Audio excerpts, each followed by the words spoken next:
คนที่บ่มีปัญญาโดยมากก็คือทำเรื่องเล็กให้เป็นเรื่องใหญ่ทำเรื่องง่ายให้เป็นเรื่องยากนี่คือคนบ่มีปัญญาคนมองบ่ทะลุปูโป่งคนบ่รู้ความจริงพร้อมหรือเกิดกลายเป็นคนที่มีมานะทิฏฐิมีความเห็นผิดเข้าใจว่าตัวเองถูกผู้เดียวเก่งผู้เดียวพร้อมแต่ว่าทฤษฎีของตัวพร้อมถูกโดยเฉพาะพวกข้าราชการพวกนักกฎหมายจังซี่สิเอาแต่หลักการเด้มาว่าสิเอาแต่หลักการสิเอาแต่คำว่าหน้าที่หรือตำแหน่งหน้าที่ตำแหน่งเอาคำว่าข้าราชการมาเฮ็ดให้เฮานั่นเฮ็ดให้เฮายากแต่ว่าพอถึงขีดสุดมาแล้วนั่นอีหยังก็สร้างเด้อสู้คนหมู่มากบ่ได้จำไว้เลยเด้อไผก็ดีอย่าปล่อยคนสวมลอยนวลอย่าปล่อยคนสวมมามีอำนาจบริหารบ้านเมืองเฮาบ่ได้ยอมเด้ที่เว้ามานี่เว้าเตือนไปเลยให้มันหาวิธีให้มันดิ้นบ่ได้ยอมเด้อบอกสู้ไว้ให้สู้หาทางสู้ไปหากฎหมายมาคักๆเบิ่งดูสิสู้กฎหมู่บ่มันศูนย์แล้วเด้อนี่การขู่ทำให้ศัตรูรู้ทางเข้าใจว่าจึงบอกให้รู้ทางก่อนสู้ไปหาทางมาไว้เด้อ คนโง่ทำเรื่องง่ายให้เป็นเรื่องยากเป็นทั้งซ้ำเห็นเรื่องง่ายๆกลายเป็นเรื่องยากๆจากยากก็ต้องได้ยากซ้ำเรื่องยากแม่นบ่ยากบัดนี้เฮานี่ยอมมาตลอดเนาะเป็นเรื่องง่ายเป็นเรื่องยากก็ได้ยากก็สู้บาดนี้ต้องเฮานักปฏิบัติธรรมคือกันอย่าไปทำเรื่องง่ายๆเห็นเป็นเรื่องยากการปฏิบัติจริงๆแล้วมันง่ายๆให้รู้อยู่กับลมหายใจจะไปคิดหาเนี่ยมันยากแหมปฏิบัติอยู่ไสก็ได้ทั้งนั้นคนที่มีความสงบระหว่างท่ามกลางเสียงอึกกระทึกคึกโครมนี่ทั้งเยี่ยมเสียงมันก็อยู่แต่เสียงรูปภาพต่างๆมันก็อยู่แต่มันคนสัญจรไปสัญจรมาคนเห็นนั่นเห็นนี่เขาก็อยู่แต่เขาก็ไปแต่เขาเสียงเขาก็อยู่แต่เขาแต่ของนั่นน่ะไปดึงเขามาอยากสงบมันบ่ได้แปลว่าบ่หูยินหยังบ่ได้กินหยังบ่ได้เสียงหยังเด้สงบปราศจากความคิดนึกปรุงแต่งในสิ่งที่หูที่เห็นเท่านั้นเด้นั่นสิเรียกว่าความสงบแท้ๆอันนั้นไปข่มเขาซื่อๆดอกทำท่าศีล8ทำท่าโกนหัวห่มขาวไปข่มเขาบ่รู้จักกาลเทศะเจ้าของนั่นบ่รู้จักว่าล่ะตัวเองนั่นล่ะบ่รู้จักกาลเทศะเจ้าของอยู่ในการอันควรหรือบ่ควรหลายคนอยู่เด้เจ้าตาบาปเขาจะคล้องหันเฝ้านรกอยู่แท้ๆอาจสิเอาบาปให้เขาเป็นทุกมองเป็นหลายมองอันนี้จังสิบ่จักบ่เขาปฏิบัติธรรมได้หั่นว่าตัวปากมันจักว่าจังนั้นพวกวางสิเนาะมันบ่ได้ว่าเด้แทนที่สิควบคุมเจ้าของไปหาควบคุมผู้อื่นเด้เขาปฏิบัติธรรมบาปทั้งสั้นทั้งสี่ตกนรกโลดเจ้าของหันอยู่ในนรกแท้ๆตอนนั้นนั่นแหละบางที่ก็เอาอันสุดขาวๆเอานี่แหละจังว่าสาเหตุบ่อยากรับเมสซี่บ่อยากรับก็ยังพากันบืนมาอยู่จักบ่มันมาจังสี่แหละมันหาซี่คนนั้นซี่คนนี้จี้คนนั้นจี้คนนี้แต่มาเราอยู่ง่ายๆสบายๆบ่มีปัญหาหยังเบิ่งเจ้าของใครอยู่เด้เบิ่งเจ้าของเองนั่นแหละเขาดังหม้องนี้เฉพาะสามารถควบคุมได้ก็ไปหม้องใหม่ตัว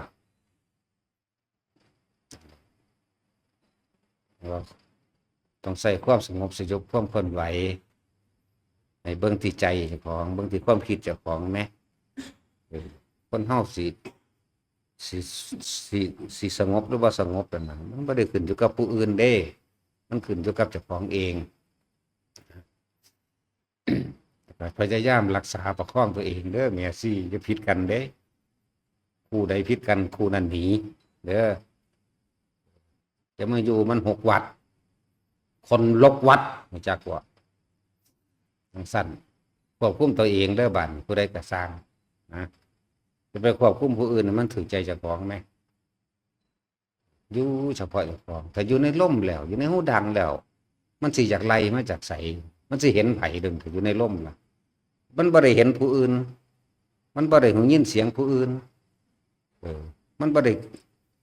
รูปรสกลิ่นเสียงกระทบสัมผัสมันบ่อาจสามารถสิสะเทือนหยังได้เลยเด้อ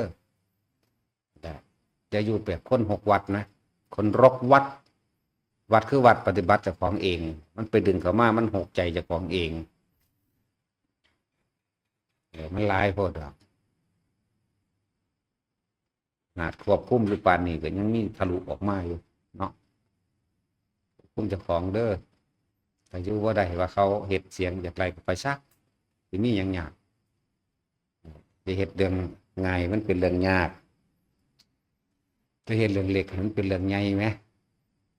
อยู่เฉพาะเจ้าของไหมมันมาแถลงสื่อว่ามันมาปฏิบัติธรรมหรือมันมาจังใดกันแน่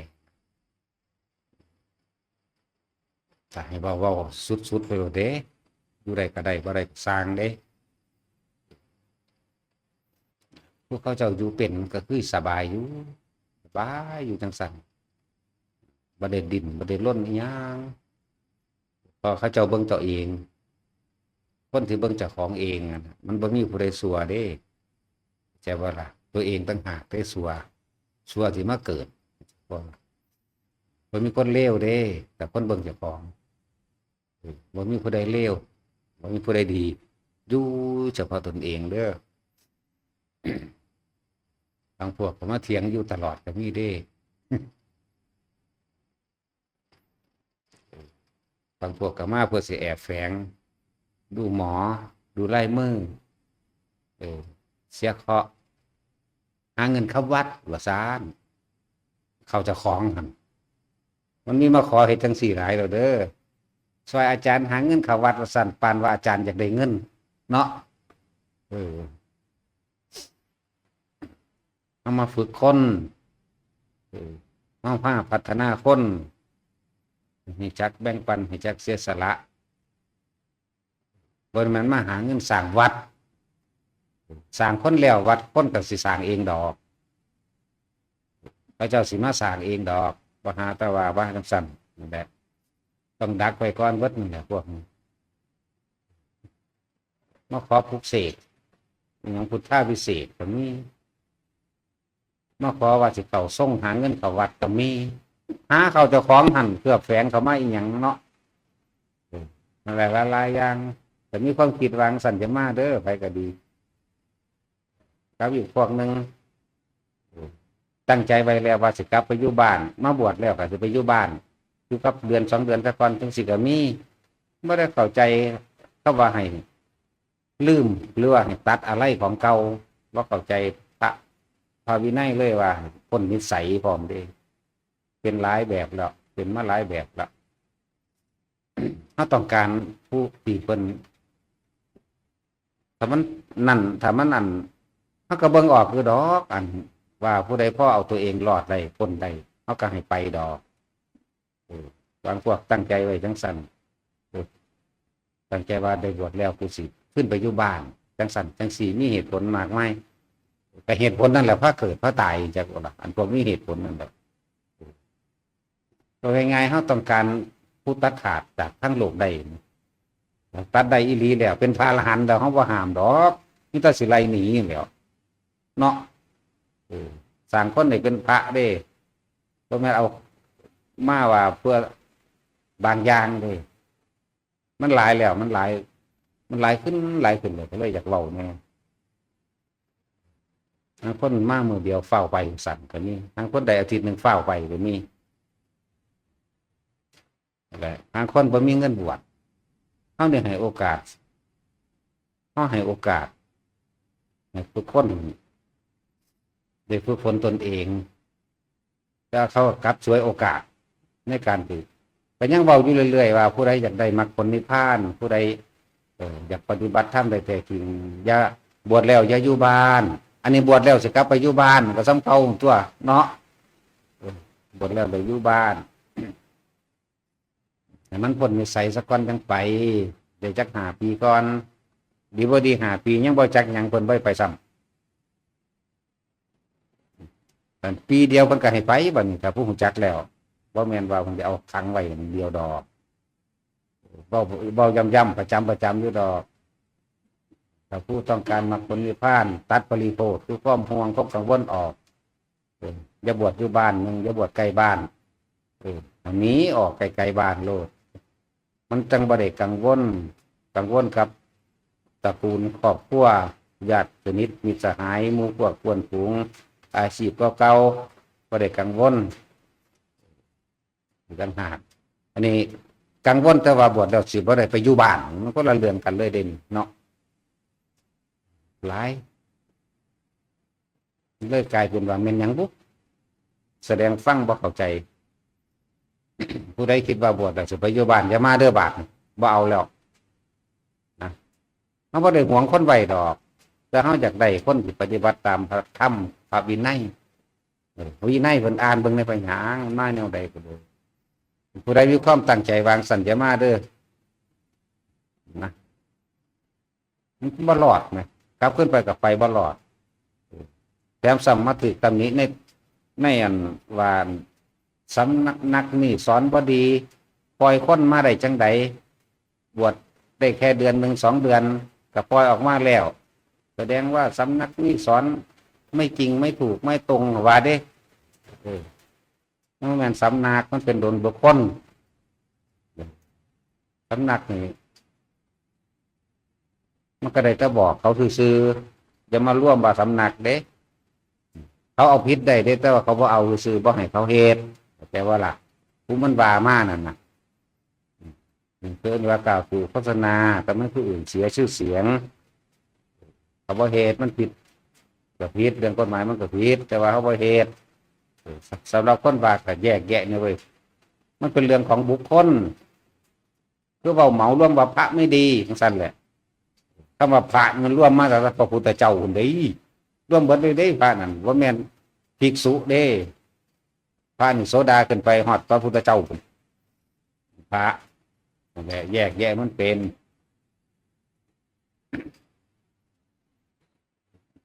คนมา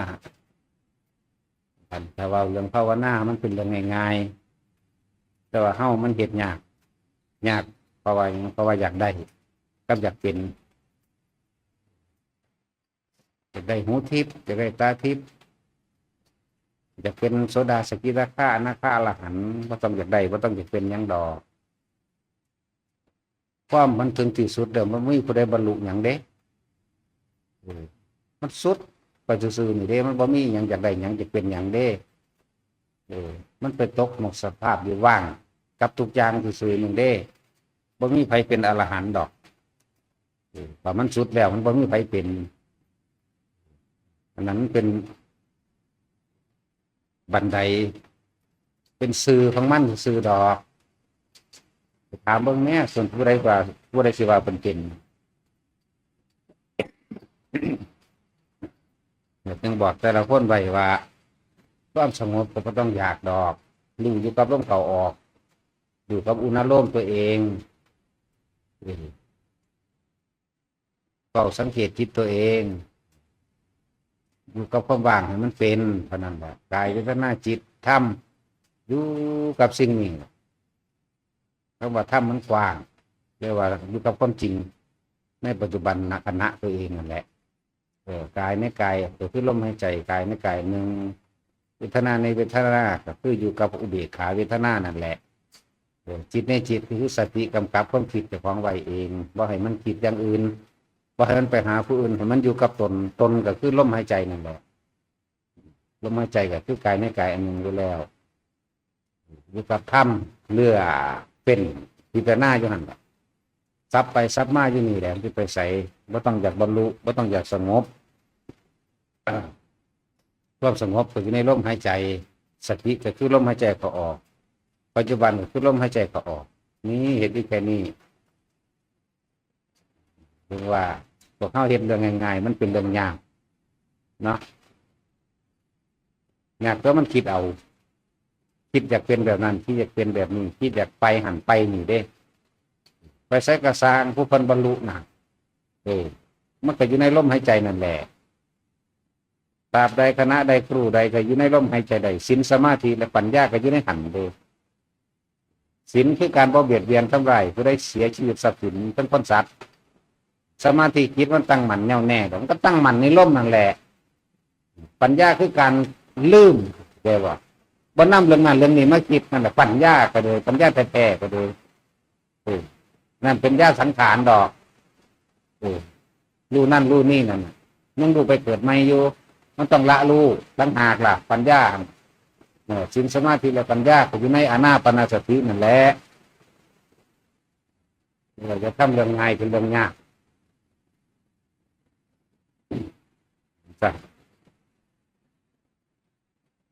ทำเรื่องเล็กให้เป็นเรื่องใหญ่บอกเข้าเนี่ยทำเรื่องใหญ่ให้เป็นเรื่องเล็กทำเรื่องยากให้เป็นเรื่องง่ายซะแค่ว่าต้องอยากยังจักอย่างอยู่กับลมหายใจมันอยู่กับอาการวิธีที่เกิดขึ้นมั่งสังเกตความคิดจากของว่ามันกำลังไปคิดแต่มันสิก็เกิดอารมณ์บ่เนี่ยถ้าอารมณ์บ่เกิดคิดแต่คิดไปโลดบ่ถ้าอารมณ์บ่เกิดพบเกิดว่าใดเท่านั้นเองแต่เห็นความจริงของสิ่งทั้งปวงเป็นความแตกกับดับวันเดือนปีเวลามันบ่มีเด้มีแต่มือกับแจงเด้ตะกี้มันอยู่เหนือการเวลาแต่มือกับแจงมันก็ยังบ่มีเสด็จสัมไปการเคลื่อนที่มันยาวไกลสำหรับคนที่นอนบ่หลับเพราะว่ามีความรอมันมีความหวังเด้อการเคลื่อนเฮ้ยยาวไกลสำหรับผู้มีความหวังยาวไกลสำหรับผู้รอบ่มันก็แมนแค่ไว้ยาวไกลแค่กลางคืนเดี๋ยวมันทั้งชีวิตอยู่เด่นแต่ก่อนคนล่ออยากได้อะไรหนึ่งหรือล่อผู้ใดผู้หนึ่งให้กลับมาอยากเห็นผู้ใดผู้กลับมาในคืนนั้นช่างแสนยาวไกลเขาบอกว่าแสนยาวไกลแค่ว่าแค่กลางคืนช่างแสนยาวไกลเด้นั่นมันทั้งชีวิตถ้ามันตายตอนนั้นเด้ภาพตาจำพวกเจ้าก็ไปหาผู้นั้นแต่อารมณ์ความขมคืนความบ่พอใจความน้อยใจถ้าจะลงนรกทันทีเห็นบ่ล่ะเรื่องว่ามันทั้งชีวิตว่าแม่นแค่ว่ากลางคืนช่างยาวไกลหรอกทั้งชีวิตเลยก็ตายตอนนั้นกับแม่นแล้วตายเบิดชีวิตว่ากันแหละก็ได้จะพ้นได้แต่แกว่าดูลมหายใจอยู่หันแหงมันพ้นไปเองดอก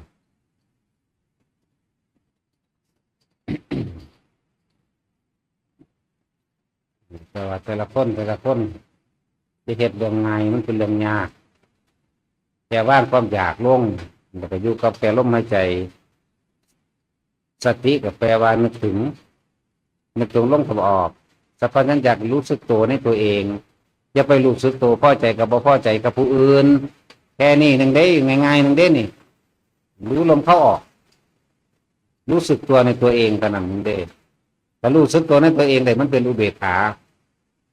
มันสิลึกเข้าไปเองดอกลึกเข้าไปหาคำว่าสังขารุเปกขาญาณรู้เท่าทันความคิดได้โดยไม่ได้เป็นผู้คิดเองดอกผมว่าสังขารุเปกขาญาณหรือความคิดที่เกิดขึ้นความคิดนึกปรุงแต่งที่เกิดขึ้นแต่เรารู้ทันในความคิดนึกนั้นเรียกว่าสังขารุเปกขาญาณญาณแปลว่ารู้แม้กระทั่งความคิดเจ้าของเองถ้ารู้แล้วอารมณ์มันเกิดว่าไรดอก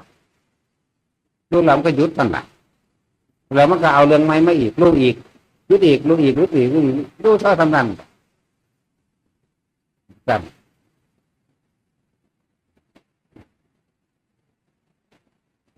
อย่าแต่ละคนอย่าทำเรื่องเล็กให้เป็นเรื่องใหญ่อย่าทำเรื่องง่ายให้เป็นเรื่องยากนะทุกเรื่องนั่นแหละ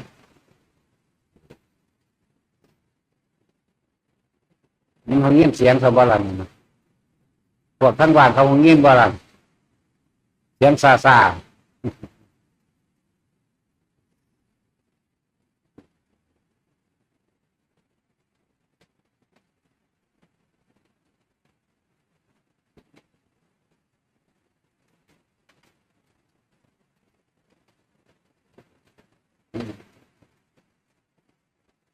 สำหรับคนที่ส่วนมากปัญหาของคนปฏิบัติจริงๆก็มีในเรื่องอาการทิฏฐิมันมาอาการทิฏฐิมันแทรกซ้อนแต่ว่าจริงๆก็อยากตอบจะค่อยๆบอกไปทุกอาการให้ฟังดูดอกแต่ว่าฝนมันตกนี่มันสิพากันฟังรู้เรื่องกันบ่ล่ะเออเราแต่ว่าก็อยากตอบอยากแทบทุกมื้อนั่นล่ะว่าเพียงเขาตอบว่าถ้าตื่นเต้นตกใจเลยเฮ็ดจังไดก็รีบกลับมาล้มจังซี่นะส่วนมากมันบ่กลับมาล้มมันไปหาอันโตเฮ็ดให้ตื่นนะ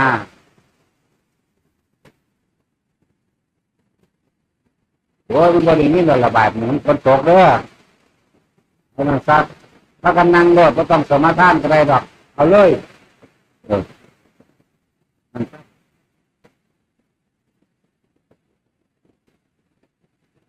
อันเนื่องจากคำถามเขาว่าจิตเสื่อมจิตเสื่อมจังสั่นเสื่อมจังสี่นะเขาบ่ทันได้เข้าใจ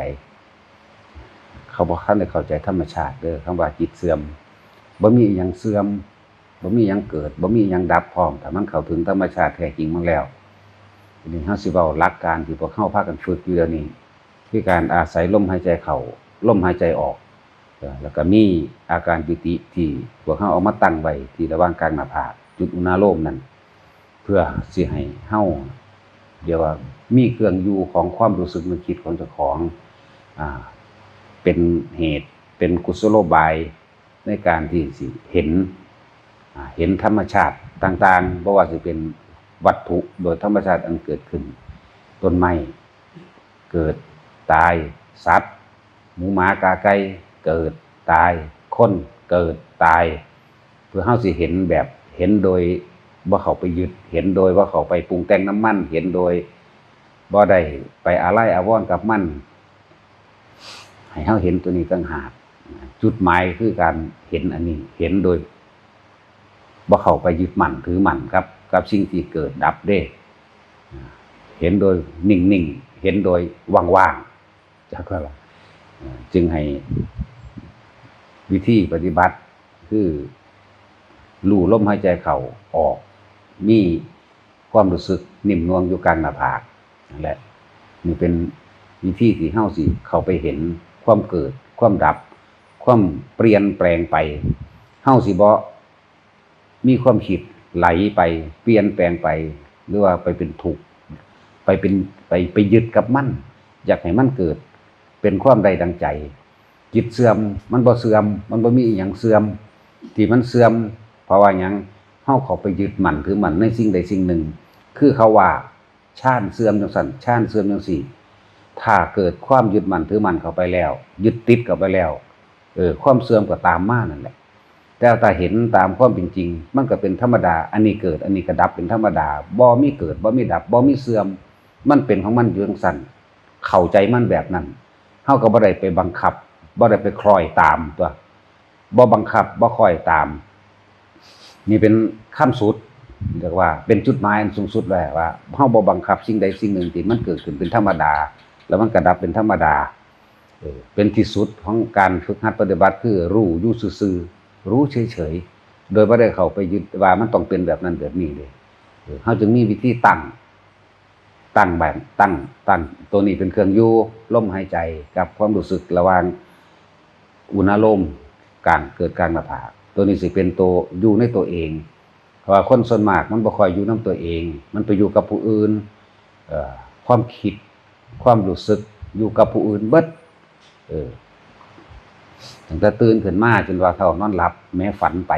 ก็เอาความคิดหาบุคคลนั่นบุคคลนี้ที่รักที่เกลียดสัตว์ที่รักสัตว์ที่เกลียดต้นไม้ภูเขาทรัพย์สมบัติทุกอย่างมันบ่ค่อยอยู่กับตัวเองมันเลยไปเป็นทุกข์ร้อนกังวลอยู่กับผู้อื่นอยากให้ผู้อื่นทั้งที่รักที่เกลียดเนี่ยตามใจเจ้าของอยากให้เป็นแบบนั้นอยากให้เขามาบำรุงบำเรอเจ้าของให้มันถูกต้องตามอารมณ์เจ้าของนี่ความคิดทั้งหลายแหละปรุงแต่งไปแล้วเกิดกลายเป็นอารมณ์ในความพอใจมั่งไม่พอใจมั่ง มันบ่ถ้าเฮาสิเว้าเรื่องความเสื่อมมันบ่มีอิหยังเสื่อมดอกที่จริงเพราะว่าเฮาเข้าไปยึดต่างหากมันเลยจึงเสื่อมยึดในความเป็นอนิจจังคือความบ่เที่ยงแท้แน่นอนนั่นแหละยึดในตัวนั้นต่างหากอนิจจังกับอนัตตามันก็ติดกันนั่นแหละมันสิไปไสฉะนั้นเฮาจึงมีวิธีโดยการเข้ามาสู่ลมหายใจของเจ้าของเองเพื่อจะเห็นหยังเห็นความคิดเจ้าของนี่แหละเขาเดี๋ยวก็คิดไปถึงคนนั้นปรุงแต่งไปกับคนนั้นอยากให้เขาเป็นจังซั่นอยากเขาเป็นจังซี่ให้มันถูกใจเจ้าของนั่นแหละนั่นเกิดอารมณ์ล่ะถ้าเขาเฮ็ดบ่ถูกใจเด้นั่นโกรธโมโหขึ้นบ่พอใจทันทีเลยเกลี้ยวกล่อมขึ้นมาทันทีเลยนั่นแหละอารมณ์ทั้งหลายนั่นแหละตัวโลภนั่นแหละตัวภพนั่นแหละตัวเกิดก็เลยอารมณ์ความรู้สึกมีความพอใจอะไรบ่พอใจในบุคคลคนเดียวกันมีตะลุนเลี้ยงลูกหมดแล้วอยู่นี่เป็นบุคคลที่รักถ้ามันสอบได้ที่1มาได้เกรด4มาอ่านดีใจโอ้ดีแล้วลูกดีแล้วแม่นบ่นี่พอใจเกิดขึ้นแล้วนี่อารมณ์พอใจเกิดขึ้นแล้วทีนี้แต่บอกมันว่ามื้อนี้เฮ็ดนั่นเฮ็ดนี่ให้แม่แน่เด้อพ่อแน่เด้อบัดนี้มันบ่เฮ็ดให้นี่ความบ่พอใจเกิดขึ้นแล้วเนี่ยในบุคคลที่รักผู้เดียวกันนี่แหละมันยังเปลี่ยนแปลงปุบปับได้แต่สิพูดถึงเอามันเสื่อมเพราะว่ามันไปยึดต่างหากที่จริงบ่มีหยังเสื่อมที่บอกว่าเสื่อมจังสั่นเสื่อมสี่จิตเสื่อมจังสั่นแบบนั้นแบบนี้เฮายึดต่างหากเลยเฮายึดอยากให้มันเป็นแบบนั้นไว้ตามที่เฮาต้องการอยากให้มันเป็นแม้แต่ความอยากที่เจ้าของตั้งเอาไว้มันยังบ่เที่ยงแท้แน่นอนเด้ว่าต้องเฮ็ดจังสั่นต้องเฮ็ดจังซี่มันก็ยังมีความเปลี่ยนแปลงได้ที่เจ้าของว่าตั้งใจว่านี่ตั้งใจว่าจะเฮ็ดสิ่งนี้เฮ็ดไปเฮ็ดมาโอ้เอาใหม่ดีกว่าเว้ยเจ้าของเองก็ยังเปลี่ยนแปลงได้ภาษาหยังกับผู้อื่นเข้าใจว่าล่ะบัดเจ้าของเองที่ตั้งใจว่าสิจังสั่นจังซี่เจ้าของเองก็ยังบ่อาจสามารถที่ไปตามที่เจ้าของตั้งใจไว้สิภาษาหยังก็ไปหาผู้อื่นเจ้าของเองก็ยังเข้าใจบ่รู้บ่เท่าบ่ทันยังเข้าไปยึดในความเปลี่ยนแปลงของเจ้าของอยู่นะแต่ว่าบ่รู้ตัวเด้ตั้งใจว่าสิจังสั่นเนี่ยเวลาเขามาถามเอ้าคือเฮ็ดต่อมันแล้วสั่นมีเหตุผลเข้าข้างเจ้าของได้บัดนี้โอ้มันอันนั้นตัวโอ้มันอันนี้ตัวนะมันสิมีความเหตุผลในการแก้ตัวทั้งเบิดนั่นแหละนี่แหละคือความบ่เห็นในการเปลี่ยนแปลงของจิตใจของเจ้าของเองนะเฮาจึงมีเครื่องอยู่เรียกว่าอานาปานสติรู้ลมหายใจเข้ารู้ลมหายใจออกเพื่อสิบ่ให้มันคล้อยตามความคิดที่ไปคิดถึงบุคคลผู้นั้นผู้นี้ให้เกิดอารมณ์ความรู้สึกโลกก็คืออารมณ์นั่นแหละสิแม่นอีหยังผู้ใดสนะอารมณ์ใดผู้นั้นก็บ่ได้มาอยู่กับโลกนี้อีกเท่านั้นแหละคือว่าอารมณ์มันก็ต้องเกิดจากสิ่งที่รองรับก่อนอีหยังรองรับบุคคลที่รักเอาบุคคลที่รักนั่นแหละรุ่นใหญ่ๆรุ่นเฒ่าๆมาเบิดแล้วนี่คิดน้ำลูกนั่นแหละลูกเป็นจังซั่นลูกเป็นจังซี่นี่เป็นว่าก็ไปทุกข์น้ำมันนั่นแหละเพราะว่ามันบ่ได้เฮ็ดถูกใจเจ้าของแม้กระทั่งตัวเองยังเฮ็ดบ่ถูกใจตัวเองตั้งใจไว้ว่าสิเฮ็ดจังซั่นจังซั่นมันก็ยังเปลี่ยนไปเฮ็ดแนวใหม่ได้นะสิภาษาหยังกับผู้อื่นเนาะนั่นแหละที่เฮามีเครื่องอยู่นี่เพื่อจะเห็นเด้เห็นความบ่เที่ยงแท้แน่นอนเห็นความที่เฮาเข้าไปยึดมั่นถือมั่นและเฮ็ดให้เกิดอารมณ์และเฮ็ดให้เฮานั่นเวียนว่ายตายเกิดเพราะว่าอารมณ์ความรู้สึกตัวนี้ในความพอใจแล้วบ่พอใจนี่หมุนไปเกิดกับผู้นั้นไปเกิดกับผู้นี้เพราะว่ามันมีเข้าไปยึดติดกับบุคคลผู้นั้นนั่นแหละ บุคคลผู้นั้นล่ะเฮาไปคิดถึงปั๊บเฮาสิปรุงแต่งเฮาสิว่าอยากให้มันเป็นจังซั่นอยากให้เป็นสิแล้วถ้ามันบ่เป็นเดี๋ยวบัดนะพบเกิดตัวบัดเพราะว่าอารมณ์เสียอารมณ์เสียมั่งอารมณ์ดีใจมั่งนี่โตเกิดอยู่นี่นึงเด้อเฮ็ดจังได๋เฮาสิรู้เท่าทันเฮ็ดจังได๋เฮาสิอยู่นิ่งๆเห็นทุกสรรพสิ่งเคลื่อนไหวไปโดยว่าได้ไปเคลื่อนไหวนำมันบ่มีอารมณ์นำมันแหมเห็นตามธรรมชาติว่ามันเป็นแบบนั้นมันก็เป็นจังซั่นของมันคนผู้นั้นเขาเป็นของเขาจังซั่นก็สิไปเฮ็ดให้มันเป็นคือเจ้าของคิดไว้เฮ็ดหยังไปยึดอันใดนี่ยึดหลักการนั่นแหละนำเขามาสู่เฮ็ดให้เจ้าของเสียอารมณ์มันบ่เป็นไปตามนี้มันบ่เป็นไปตามนั้นนะจังซั่นแหละ แปลว่าคำว่าโลกก็คืออารมณ์นั่นแหละพอใจและไม่พอใจก็เวียนว่ายตายเกิดกับอารมณ์เฮาจึงหาวิธีที่สิบ่ให้มันเกิดอารมณ์เด้อจึงเอาความรู้สึกนึกคิดมาไว้ในลมหายใจเจ้าของเองอยู่กับเจ้าของเองแน่ความรู้สึกนี่นิ่มๆน่วงๆอยู่กลางหน้าผากนึกคิดก็คือนึกคิดถึงลมกระทบหูดังเข้าหูดังออกเท่านี้นึงเด้อยู่แค่นี้นึงเด้อย่างอื่นๆมันก็สิกระทบมาเรื่อยแต่ว่าเฮาบ่ไหลไปคิดมันเพื่อสิลั่งบ่ให้มันไปคิดเพื่อสิดึงมันไว้บ่ให้มันเป็นบ่ให้มันไหลไปกับสิ่งที่เห็นที่ได้ยินได้ฟังได้กินได้เสียงนี่แหมเพื่อสิเบิ่งตัวนี้ต่างหากได้ล่ะนั่นแหละจึงบอกว่าบ่มีอีหยังเสื่อมดอกความยึดมั่นถือมั่นทั้งของเจ้าของต่างหากที่ว่าเสื่อมจังว่ามันอยู่เหนือทั้งโลกุตระมันอยู่เหนือทั้งโลกิยะซะโดยซ้ำไปตัวนี้นะอันนั้นมันเป็นของสมมุติเอาเข้ามาเปรียบเทียบเพื่อเกิดความเข้าใจเด้จิตเสื่อมจากชาติจังซั่นจังซี่จะเจ้าไปยึดมันก็เสื่อมทั้งตัวเพราะถ้าอันไหนก็สร้างที่เกิดความยึดขึ้นมายึดติดขึ้นมาอยากให้เป็นจังซี่ตลอดก็เกิดความเสื่อมทันทีก็อนิจจังอนัตตามันอยู่นำกันอยู่แล้วพอขาของเขาไปยึดอยากให้มันเป็นแต่เพื่อเฮาสิลั่งความคิดบ่ให้มันไปคิดกับเขาเพื่อเฮาสิให้มันเห็นความจริงโดยธรรมชาติผู้ใดเข้าถึงธรรมชาติอันสูงสุดความจริงอันสูงสุดได้เพิ่นก็พ้นเท่านั้นแหละนอกนั้นก็เหลือแต่สมมุติมาเว้ากันสิไปมีหยังว่าโลกิยะฌานมั่งโลกุตระฌานมั่งบ่มีอีหยังมันบ่มีอีหยังซะเลยโดยซ้ำไปนี่จุดสูงสุดที่เฮาสิเข้ามาอยู่กับตัวเองและเป็นผู้มีสติรู้อยู่รู้ซื่อๆจะไปหลงวาทกรรมคำเว้าอันเลิศหรูกับหลายๆคำเว้าของคนอย่าไปนำคำเว้าของคนอื่นๆเข้ามาปรุงแต่งกับเจ้าของหลายแล้วก็เถียงกันหักล้างความคิดเห็นซึ่งกันและกันเนี่ยมันไปหลงวาทกรรมคำเว้าของผู้นั้นผู้นี้สละสลวยแบบนั้นแบบนี้รู้สึกว่าสุดยอดนะอย่าไปดึงเข้ามาเถอะเบิ่งลมหายใจเจ้าของนี่เนี่ยดึงลมหายใจเจ้าของนี่เข้ามารวมมาเบิ่งอยู่นี่ไผสิเว้าจังได๋ก็เป็นเรื่องของเขาเว้ามันเป็นภูมิรู้ของเขาภูมิบ่รู้ของเขาหรือภูมิรู้ของเขาก็เป็นเรื่องของเขาบ่แม่นเรื่องของเฮาเฮานี่มาอยู่กับตัวเองได้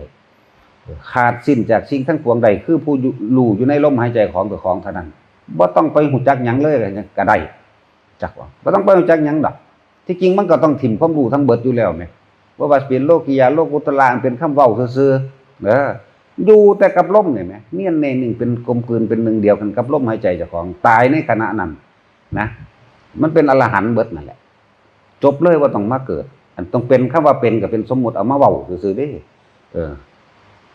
คำว่าอรหันต์แปลว่าเป็นหยังแปลว่าผู้ตัดบาปออกผู้ว่างบาปหรือว่าผู้ว่างมือแล้วจากสิ่งทั้งปวงก็ได้เป็นสั้นมันเป็นชื่อสมมุติอันนึงซื่อๆดอกอันก็ได้บ่ต้องอยากเป็นหยังเข้าใจว่าล่ะบ่ต้องเป็นพระโสดาสกิทาคาอนาคาอรหันต์บ่ต้องเป็นให้มันผ่านไปซะก่อนผ่านความบ่เป็นหยังจักอย่างซะก่อนจังเขาเอามาเรียบเรียงเพื่อให้พวกประสาทรู้จักว่าอธิบายพวกประสาทฟังประสาทเบิดนั่นทั้งรูปเหมือนยิ่งใช่ก็สร้างรูปสมมุติของผู้หญิงผู้ชายซื่อแหละหลายๆคนสงสัยเรื่องนั้นสงสัยเรื่องนี้เจ้าก็ทิมถ้าสงสัยแล้วถ้าบ่ได้คำตอบมันสิข้ามบ่ได้เห็นบ่ได้คำตอบแล้วเจ้าก็ละได้หรือยังล่ะได้คำตอบแล้วก็รู้กับท่านอารมณ์เจ้าของบ่ของข้าสงสัยนั่นแหละมันบ่ท่านอารมณ์ทิมความสงสัยโดยลมหายใจโลดนะถ้ามันเฮ็ดอยู่แค่ว่าถ้ารู้ลมหายใจเขาออกอยู่เฉพาะเจ้าของเองมันจบแล้วเด้บ่ต้องไปหาตะรู้เรื่องนั้นผู้นั้นเป็นจังซั่นผู้นี้เป็นจังซี่โสดาสกิทาคาเป็นแบบนั้นแบบนี้เด้อารมณ์นั้นแบบอารมณ์นี้เอามาเว้ากันเว้าก็แต่งไปเรื่อยแต่งไปเรื่อยเลยเก็บสะสมไปเรื่อยเด้อย่าลืมมีแต่เอากับเอาเฮาบ่ได้ปฏิบัติเพื่อเอาเด้ว่างแมงเบิดทุกอย่างเลยมึงสิซื้อวางได้ก็สร้างดอกสับมันสับมันซื้อวางได้ก็สร้างผู้นี้บรรลุโสดาสกิทาคาอนาคาประสาทสับอยู่ในลมหายใจนี่บ่ต้องมีสับเข้าใจบ่ล่ะบ่ต้องมีคำเว้าบ่ต้องมีคำว่าจังสั่นทั้งสี่นั่นแหละ ถ้าอยู่ซ้ำนี่มันก็บ่มาเกิดแล้วแหมมันทอนี่นึงเด้ว่าทิ่มความรู้บ่ซั่นเพิ่นสิว่าให้เบิดรู้บ่เบิดบ่ต้องไปปรุงแต่งหยังอีกมองลงสุดท้ายมันก็อสังขตะเนี่ยจะไปปรุงแต่งหยังให้มันเกิดขึ้นนะถ้าปรุงแต่งเข้าปึ๊บมันก็เกิดขึ้นทันทีแล้วมันก็เป็นสังขารโดนแล้วสังขารธรรมโดนแล้วธรรมมันเป็นคำกลางๆแต่เฮาเข้าไปยึดในสิ่งใดสิ่งหนึ่งเฮาก็เกิดไปตามมันนั่นแหละสิเป็นโลกิยะหรือโลกุตระนี่เป็นคำเว้าเห็นบ่ โลกิยะธรรมโลกุตระธรรมก็ว่าไปธรรมไฟเกิดนะ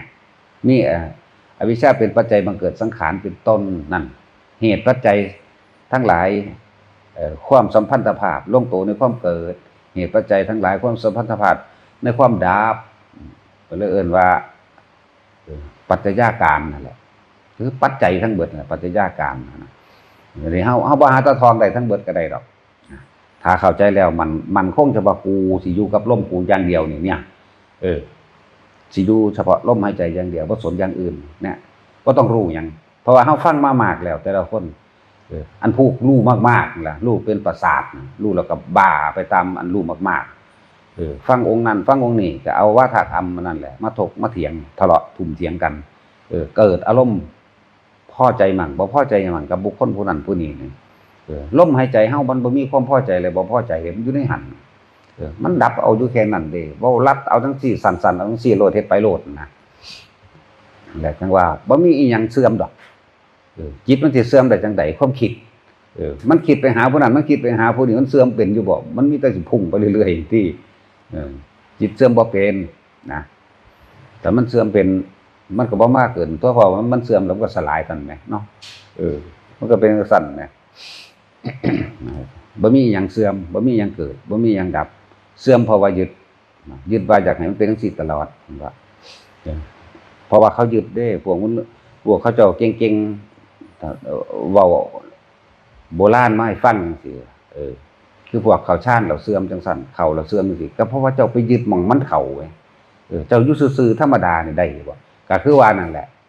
เมื่อพระสัทธรรมคือความจริงบ่ทันได้เปิดเผยดวงตาของโลกเผ่าพันธุ์ดวงอาทิตย์บ่ทันเกิดหมายถึงพระพุทธเจ้าบ่ทันได้เกิดขึ้นบ่ได้ให้ความรู้ตัวนี้มันก็เลยมีความยึด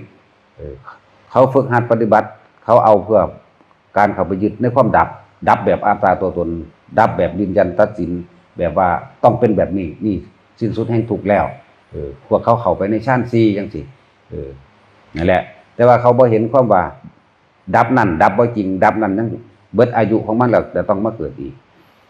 พระพุทธเจ้าเอาธรรมคำว่าอนิจจังทุกขังอนัตตามาเปิดเผยนึงเด้บ่หลายเด้จริงๆนั่นน่ะทุกสิ่งทุกอย่างบ่เที่ยงแท้แน่นอนเปลี่ยนแปลงสู่ความแตกดับผู้ใดเข้าไปยึดผู้นั้นเป็นทุกข์เกิดไปกับความยึดมั่นถือมั่นเท่านั้นเองเด้นอกนั้นเป็นแยกย่อยเด้แม้นว่าสิเป็นธรรมจักรกับปวัตตนสูตรแม้นว่าอธิตะแม้ว่าอนัตตลักขณะเป็นแยกย่อยให้เนื้อยะซื่อๆเด้เพิ่นมาตรัสรู้ตัวนี้นึงเด้อันนี้นะเพิ่นมาตรัสรู้ตัวนี้อนิจจังทุกขังอนัตตาแล้วเพิ่นก็บอกหนทางเดินของทุกข์ที่เกิดขึ้นแบบนี้สาเหตุทุกข์เป็นแบบนี้ความทุกข์ดับไปเป็นแบบนี้นิโรธหนทางแห่งการดับทุกข์เป็นแบบนี้แล้วเพิ่นก็มองให้เห็นแสดงแนวทางให้เห็นว่าทุกสิ่งทุกอย่างเป็นอนัตตาจึงเรียกว่าอนัตตลักษณะลักษณะของทุกสิ่งทุกอย่างเนี่ยน้อมเข้าไปสู่ความแตกดับเสื่อมสลายเบิดสิ้นหรือเอิ่นว่าอนัตตลักษณะบัดนี้ยังบ่ทันได้เข้าใจตัวนี้เพิ่นก็เลยแสดงกันไปอีกว่า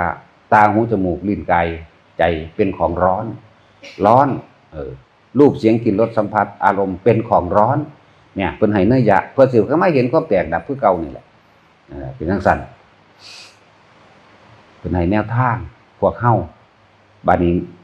ทุกคนเนี่ยอยู่ในเส้นทางใดเบิดบ่ต้องไปค้นหาผู้อื่นค้นหาตัวเองเฮาสิเห็นเองในตัวเฮาเองจึงบอกว่าแต่ละคนมันบ่มีอีหยังเสื่อมนะสิเสื่อมเพราะว่าเจ้าไปยึดมันก็เลยเสื่อมมันบ่มีสิ่งใดสิ่งหนึ่งเกิดขึ้นเป็นธรรมดานะสัพพันตังนิโรธธรรมมันตินะสิ่งนั้นก็ต้องแตกดับเป็นธรรมดาเนี่ยเขาเจ้าเขาไปยึดตัวมันก็เสื่อมก็จังว่าแตกดับเป็นธรรมดาเนี่ย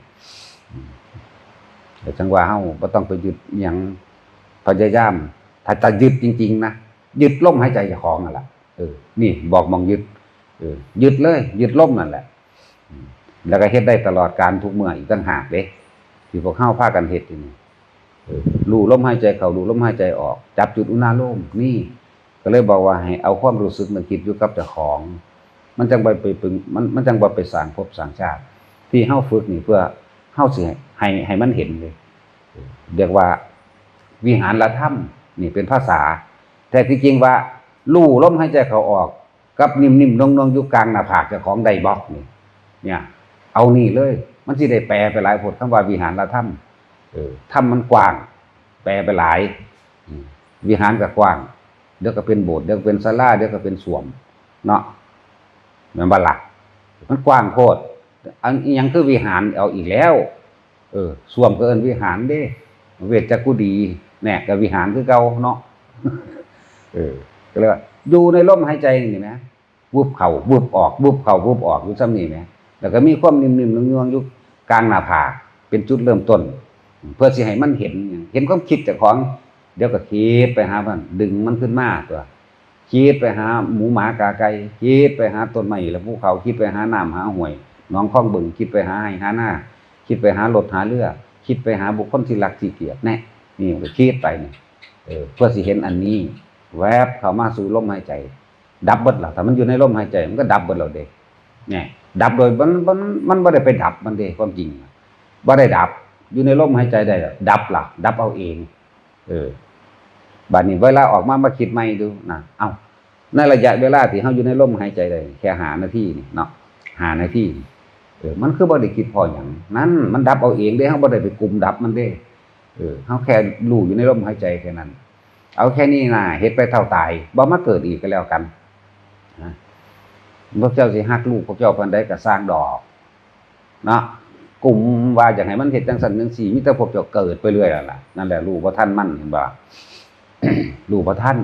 นอารมณ์อารมณ์กับโลกอันเดียวกันโลกคืออารมณ์คือโลกเรียกว่าเกี่ยวกันได้เกิดอยู่ในโลกนี่ก็เพราะว่าอารมณ์แหละต้นของอารมณ์ที่สิเกิดคือจิตเอาภาษาเฮาโลดความคิดนี่แหละปัจจุบันจังได๋ก็สั่งที่เขาสิแปลมาจังซั่นจังซี่น่ะเอาคิดดูสิเนี่ยมันก็คือว่าอยู่เนาะความคิดนี่แหละจิตก็เลยเพิ่นว่าจิตคิดจิตเกิดนะครับมาว่าน้ำเฮาอยู่แต่ว่าความคิดไม่ใช่จิตจิตคิดจิตเกิดครับมาว่าน้ำอยู่ความคิดคิดถึงบุคคลผู้นั้นก็มีรูปร่างหน้าตาเกิดขึ้นโลดนั่นแหละความคิดความจำความรู้สึกสัญญาอันเก่าๆนั่นแหละเฮาคิดถึงบุคคลผู้ใดมันก็เห็นรูปร่างหน้าตา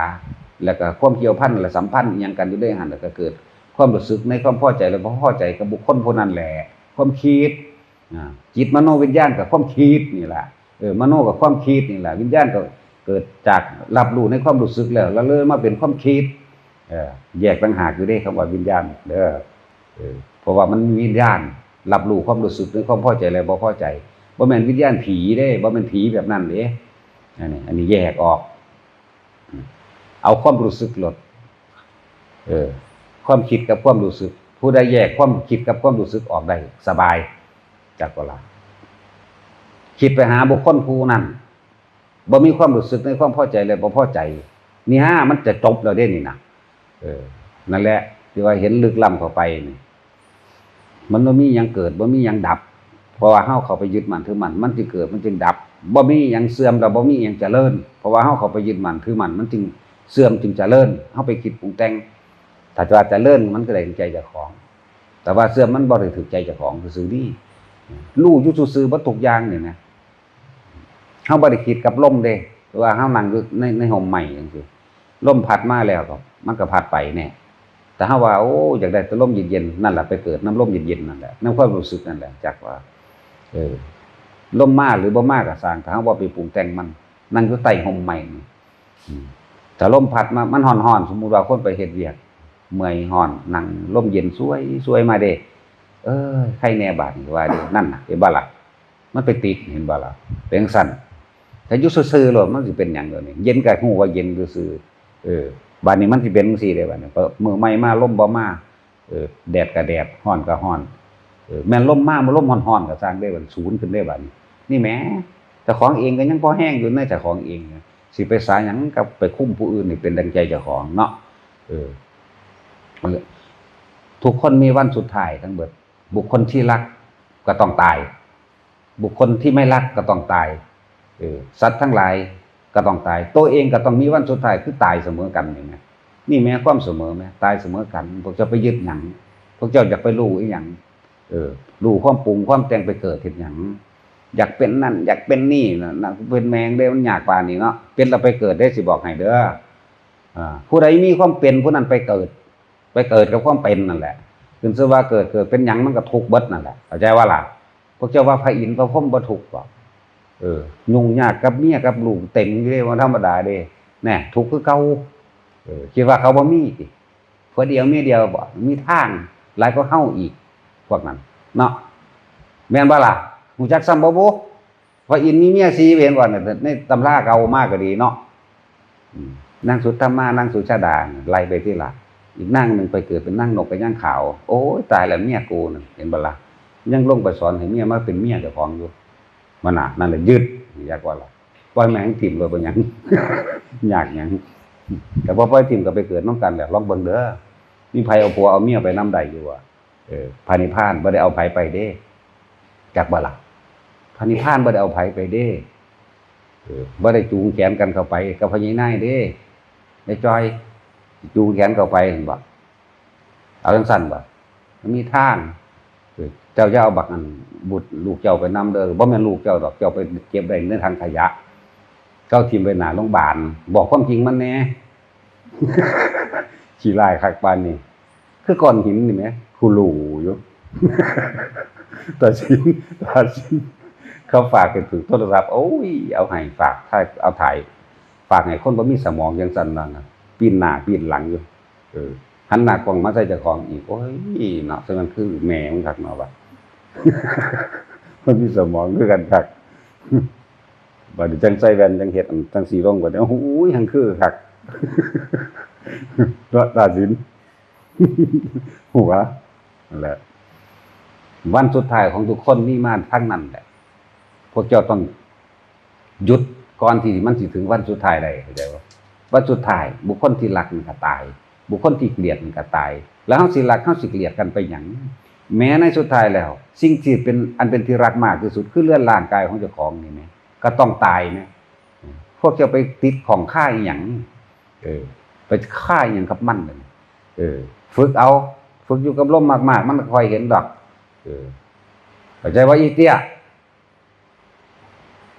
ยากตั้งลูกอีหานี่ก็เลยโอ้ยนั่นโอ้ยนี่แต่มึงเห็นยังมาเอาผัว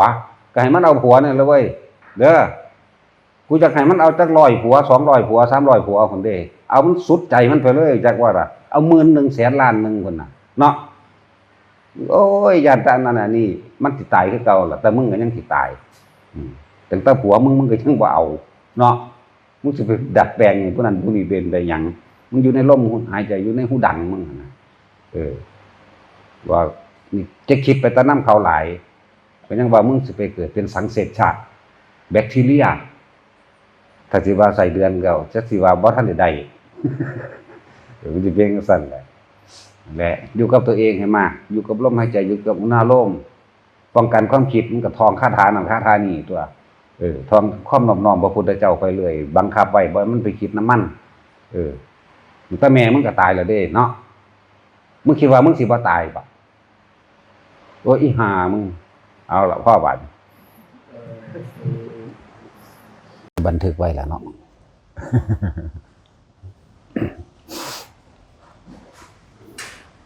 ตั้งใจฟังเด้อการปฏิบัติธรรมหรือว่าการรู้ธรรมเห็นธรรมหรือบรรลุธรรมนั่นน่ะบ่ได้เกี่ยวกับอายุเด้อบ่ได้เกี่ยวว่าคนคือเกิดก่อนอายุมากกว่าสิรู้เด้หนากว่าก็มีกิเลสตัณหาหนายิ่งกว่าคนเกิดใหม่ก็มีเด้อนั่นแหละจังว่าการปฏิบัติธรรมต่างๆต้องยอมลดมานะทิฏฐิความถือตนถือโตความถือว่าตัวเองเกิดก่อนความถือว่าตัวเองเข้าวัดก่อนในความถือหลายๆอย่างลดลงมาแล้วก็ต้องลดว่าแต่ของมันเป็นผู้รู้พร้อมลดว่าน่ะ ได้ยินได้ฟังมามากอ่านมามากจำได้มากจังซี่ลดลงมาหรือถิ่มไปเลยซะด้วยซ้ำไปบ่แม่นแต่ว่าลดลงมาเพราะความรู้จำกับความรู้จริงมันคนละอย่างกันนะ เฮาคิดว่าเฮาจำได้มากแล้วเป็นผู้รู้ทำมากบ่แม่นแบบนั้นเด้อ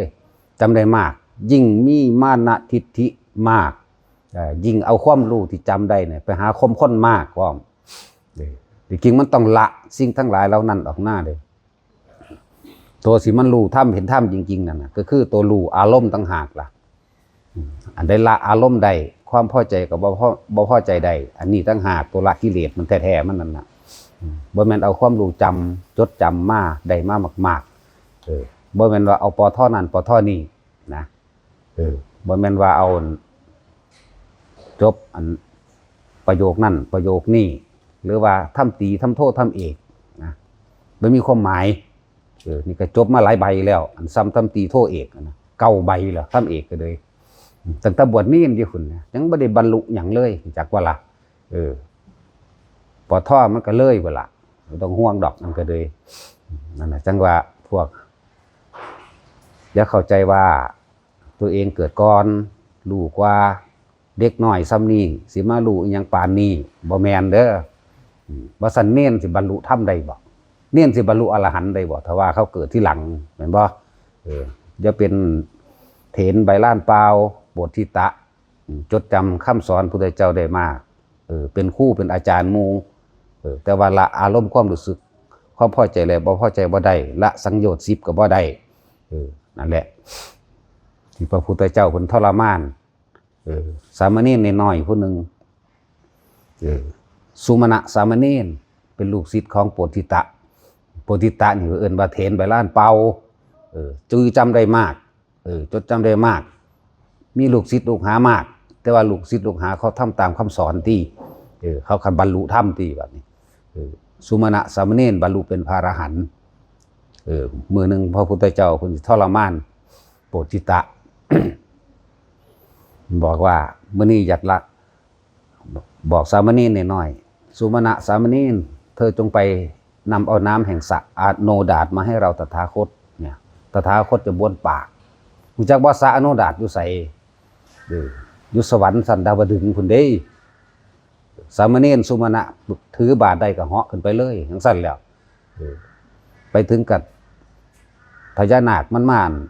คุ้มอันมันมาลัดทางบ่แม่นมาคุ้มไว้มันมาลัดทางไว้เหยียบหัวพญานาคน้ำนั้นแปดขึ้นมาก็เอาบาตรตรงใส่กับลงมาถวายพุทธเจ้าจังซั่นแหละวันนี้พุทธเจ้าก็ถามโพธิตะเราต้องการน้ำล้างหน้าที่สระอโนดาตซึ่งลึงไปบ่เป็นเห็นบ่ล่ะบ่มีฤทธิ์บ่มีเดชบ่มีความรู้บ่มีญาณมีแย่นอีหยังนั่นแหละเป็นอาจารย์หมู่เด้นั่นแต่พวกเฮายังว่าลดลงมาแน่ทิ่มเลยพุ่นล่ะว่าตลดอันแนวความรู้กูไปจำมานี่ใส่บ่ได้เพราะยังค่าศูนย์อยู่ยังค่าโมโห1แล้วก็ยังค่าถือวานสาเด็กน้อยซ้ำนี่สิมาสอนหยังใดบ่แม่นเด้อสิบอกให้นะในที่สุดแล้วคือจังนั้นบัดนี้ก็สุมาณะสามเณรตถาคตต้องการน้ำล้างหน้าก็วึดขึ้นไปเอาอีกได้คือเก่านี่แหมมันต่างกันเด้นั่นอาจารย์เด้นั่นน่ะสุดท้ายแล้วพุทธเจ้าถามขออัดขอธรรมถามคำถามปุถุชนก็ตอบได้โดยปุถุชนถามคำถามอริยะโดยโสดาบันขึ้นไปถามโพธิตะก็ตอบบ่ได้ถามไปเรื่อยสกิทาคาก็ตอบบ่ได้อนาคาก็ตอบบ่ได้นะจนถึงอรหันต์ก็ตอบได้เบิดทิฏฐิเห็นบ่ล่ะก้มหน้าเศร้ามองตอกซอกลงมาแล้วเธอรู้อะไรมั่งนี่เห็นบอกว่าพระพุทธเจ้าสิว่าสุดท้ายแล้วต้องยอมเด้บัดนี้บ่ยอมบ่ได้ก็เลยเพิ่นเอิ้นว่าเถรใบลานเปล่าเปล่าได้ประโยชน์มากๆเลยที่เธอก็ทำมาเช่นนี้มีแต่มานะมีแต่ทิฏฐิเข้าใจว่าตัวเองเป็นอาจารย์ผู้อื่นใดแต่ว่าตัวเองบ่อาจสามารถละสังโยชน์ตัวเองได้สักกายทิฏฐิตัวหนึ่งยังเต็มหัวใจนั่นถือตนถือโตคำว่าสักกายทิฏฐิถือตนถือโตถือว่าเจ้าของเป็นครูอาจารย์บ่ยอมก้มให้ไผจักว่าเมื่อบ่ยอมก้มให้ไผแล้ว เวลามีปัญหามาก็แก้ตัวเองบ่ได้นี่จังซั่นแล้วเวลาพระพุทธเจ้าใส่ไปเอาน้ำมาบ้วนปากมั่งใส่ไปเอาน้ำมาล้างหน้ามั่งไปบ่เป็นบ่ได้ ละอารมณ์แห่งสักกายทิฏฐินี่มีความรู้สึกว่าอย่างไรเนี่ยมิตรบ่ฮู้จักละรูปราคะคืออะไรเนี่ยตอบได้อยู่อันตัวหนังสือแต่ว่าเพิ่นบ่ให้ตอบตัวหนังสือเพิ่นด่าเปี้ยงไปศูนย์พึดขึ้นมาทันทีนั่นแหละรูปราคะอรูปราคะมันละบ่ได้ยังมีความยินดีพอใจในรูปรสกลิ่นเสียงสัมผัสและอารมณ์อยู่ละบ่ได้สุดท้ายแล้วกันพุทธเจ้าทรมานเด้ผู้ใดสิรับสอนบทติตะได้บ่มีผู้ใดรับเขานายจักบ่ล่ะเขานายแต่ละองค์เพิ่นเบื่อนายก็เลยสุมาณะสามเณรเธอจงรับเอาโพธิตะไปฝึกไปหัดมั่งนั่นเป็นจังซั่นเด้ว่านี่นั่นแหละสุมาณะสามเณรเพิ่นเก่งเด้เน้นเด้นี่จักบ่แต่ว่าผู้สอนให้บรรลุอรหันต์ได้แต่ว่าเขาเจ้าปฏิบัติเด้ก็คือโพธิตะนี่เป็นอาจารย์ของสุมาณะสามเณรแต่ว่าสุมาณะสามเณรบรรลุพระอรหันต์เธอกระทำได้ไหมนะพุทธเจ้าถามสุมาณะสามเณรแล้วแต่บัญชาของพระองค์นะสุมาณะสามเณรก็เลยรับเอาแล้วเธอจะทำเช่นไรนี่เพิ่นก็บ่บอกเพิ่นสิถอดมานะทิฏฐิของคนเพิ่นบอกท่านอาจารย์จนเดินลงน้ำก็ได้ย่างที่ว่าท่านพุทธเจ้าให้เห็นว่าล่ะลดมานะทิฏฐิลงเดินลงน้ำก็เดินลงน้ำเดินเข้าพุ่มน้ำก็เดินเข้าพุ่มน้ำเด้จงไปโดดหน้าผาตายเดี๋ยวนี้จังสิก็ไปเด้นั่นเห็นบ่นั่นละสักกายทิฏฐิโดดหน้าผาตายนั่นแหละแต่ว่าเพิ่นบ่ให้โดดดอกเพิ่นทรมานเบิ่งดูสิยอมจริงบ่เนี่ยนั่นแหละบรรลุโสดาบันขั้นต้นแรกจังซั่นแหละเอ้าตายก็ตายเว้ยกูเกิดมาพระตัสสดาก็ตำหนิแล้วว่าภาษาคงแก่เลี้ยงซื่อๆบ่สามารถที่สิบรรลุอีหยังได้เนี่ยตายก็ตายว่านั่นแหละละจักบ่ล่ะทิ่มแล้วนะจังซั่นมันบ่ได้ไปยากปานใดดอกจังว่าพวกนั้นอย่าเอาความรู้จำนั่นมาเถียงเขาหลายเขาเก่งกว่านั้นอีกเขาจำกว่านั้นอีกจนว่าเขาละความรู้จำทั้งหลายแหละนั่นแหละแล้วเขาจังน้อมเขามาเบิ่งความรู้สึกของเจ้าของเองน้อมเขามาเบิ่งความรู้สึกเวลาใดขณะใดถ้ามีคนย่องดีใจแล้วก็ยกอ้างว่าเจ้าของเก่งจำได้ดีถ้าเขาด่าศูนย์โมโหขึ้นยกอ้างอันนั้นอันนี้ขึ้นมาว่ากูไปมาเบิดแล้วกูเห็นมาเบิดมองได้ก็ได้ก็ว่าบางหันกูก็สร้างบางนี้กูก็สร้างเห็นบ่ล่ะไม่ได้เข้าใจอีหยังเลยเราทำเพื่อละเราไม่ได้ทำเพื่อเอาเด้เราทำเพื่อให้เห็นหยังเห็นอารมณ์ความรู้สึกเจ้าของอารมณ์ความรู้สึกเป็นตัวพบได้เกิดขึ้นแล้วทันทีเลยนะเพราะว่าท่านได้เสี่ยวอีหยังมันเลยได้อันหลายๆคนที่ไปฝึกหัดบางนั้นบางนี้มาบ่มันไปจำมาเบาได้หลายซื่อๆดีนั่นแหละถ้าสิเว้าปฏิจจสมุปบาทจังซี่แล้วบ่ฮู้จักโดยเบื้องลึกภายในโดยความรู้สึกมันซ้ำมันหยังบุสายเกิดเป็นแบบนี้สายดับเป็นแบบนี้ปัจจัยการ12บ่จักกรรมวัฏกิเลสวัฏวิบากวัฏบ่ฮู้จักอาการปริวัติ12อย่างจักมันยังบ่รู้จักแต่ว่าหังเข้าใจว่าเจ้าของรู้นั่นเว้าซ้ำนี้ก็ยังบ่รู้เด้นี่แล้วกำลังให้ความรู้ไทบ้านเขาเมื่อแก้วรู้จักก็ล่ะลดลงมาจะถามจะซอกแซกว่าเจ้าของรู้เพราะว่าเจ้าของน่ะบ่มีเครื่องอยู่เลยบ่รู้จักเลยเด้นั่นการทรงฌานเป็นจังไดการเจริญฌานเป็นจังไดการเจริญสติปัฏฐาน4เป็นจังไดบ่มีเครื่องอยู่แห่งใจบ่มีวิหารธรรมนะนั่นแหละถ้าเด็กน้อยเขาฝึกให้เขาบ่ได้เด็กน้อยเด้นั่นน่ะเขาบ่ได้เด็กน้อย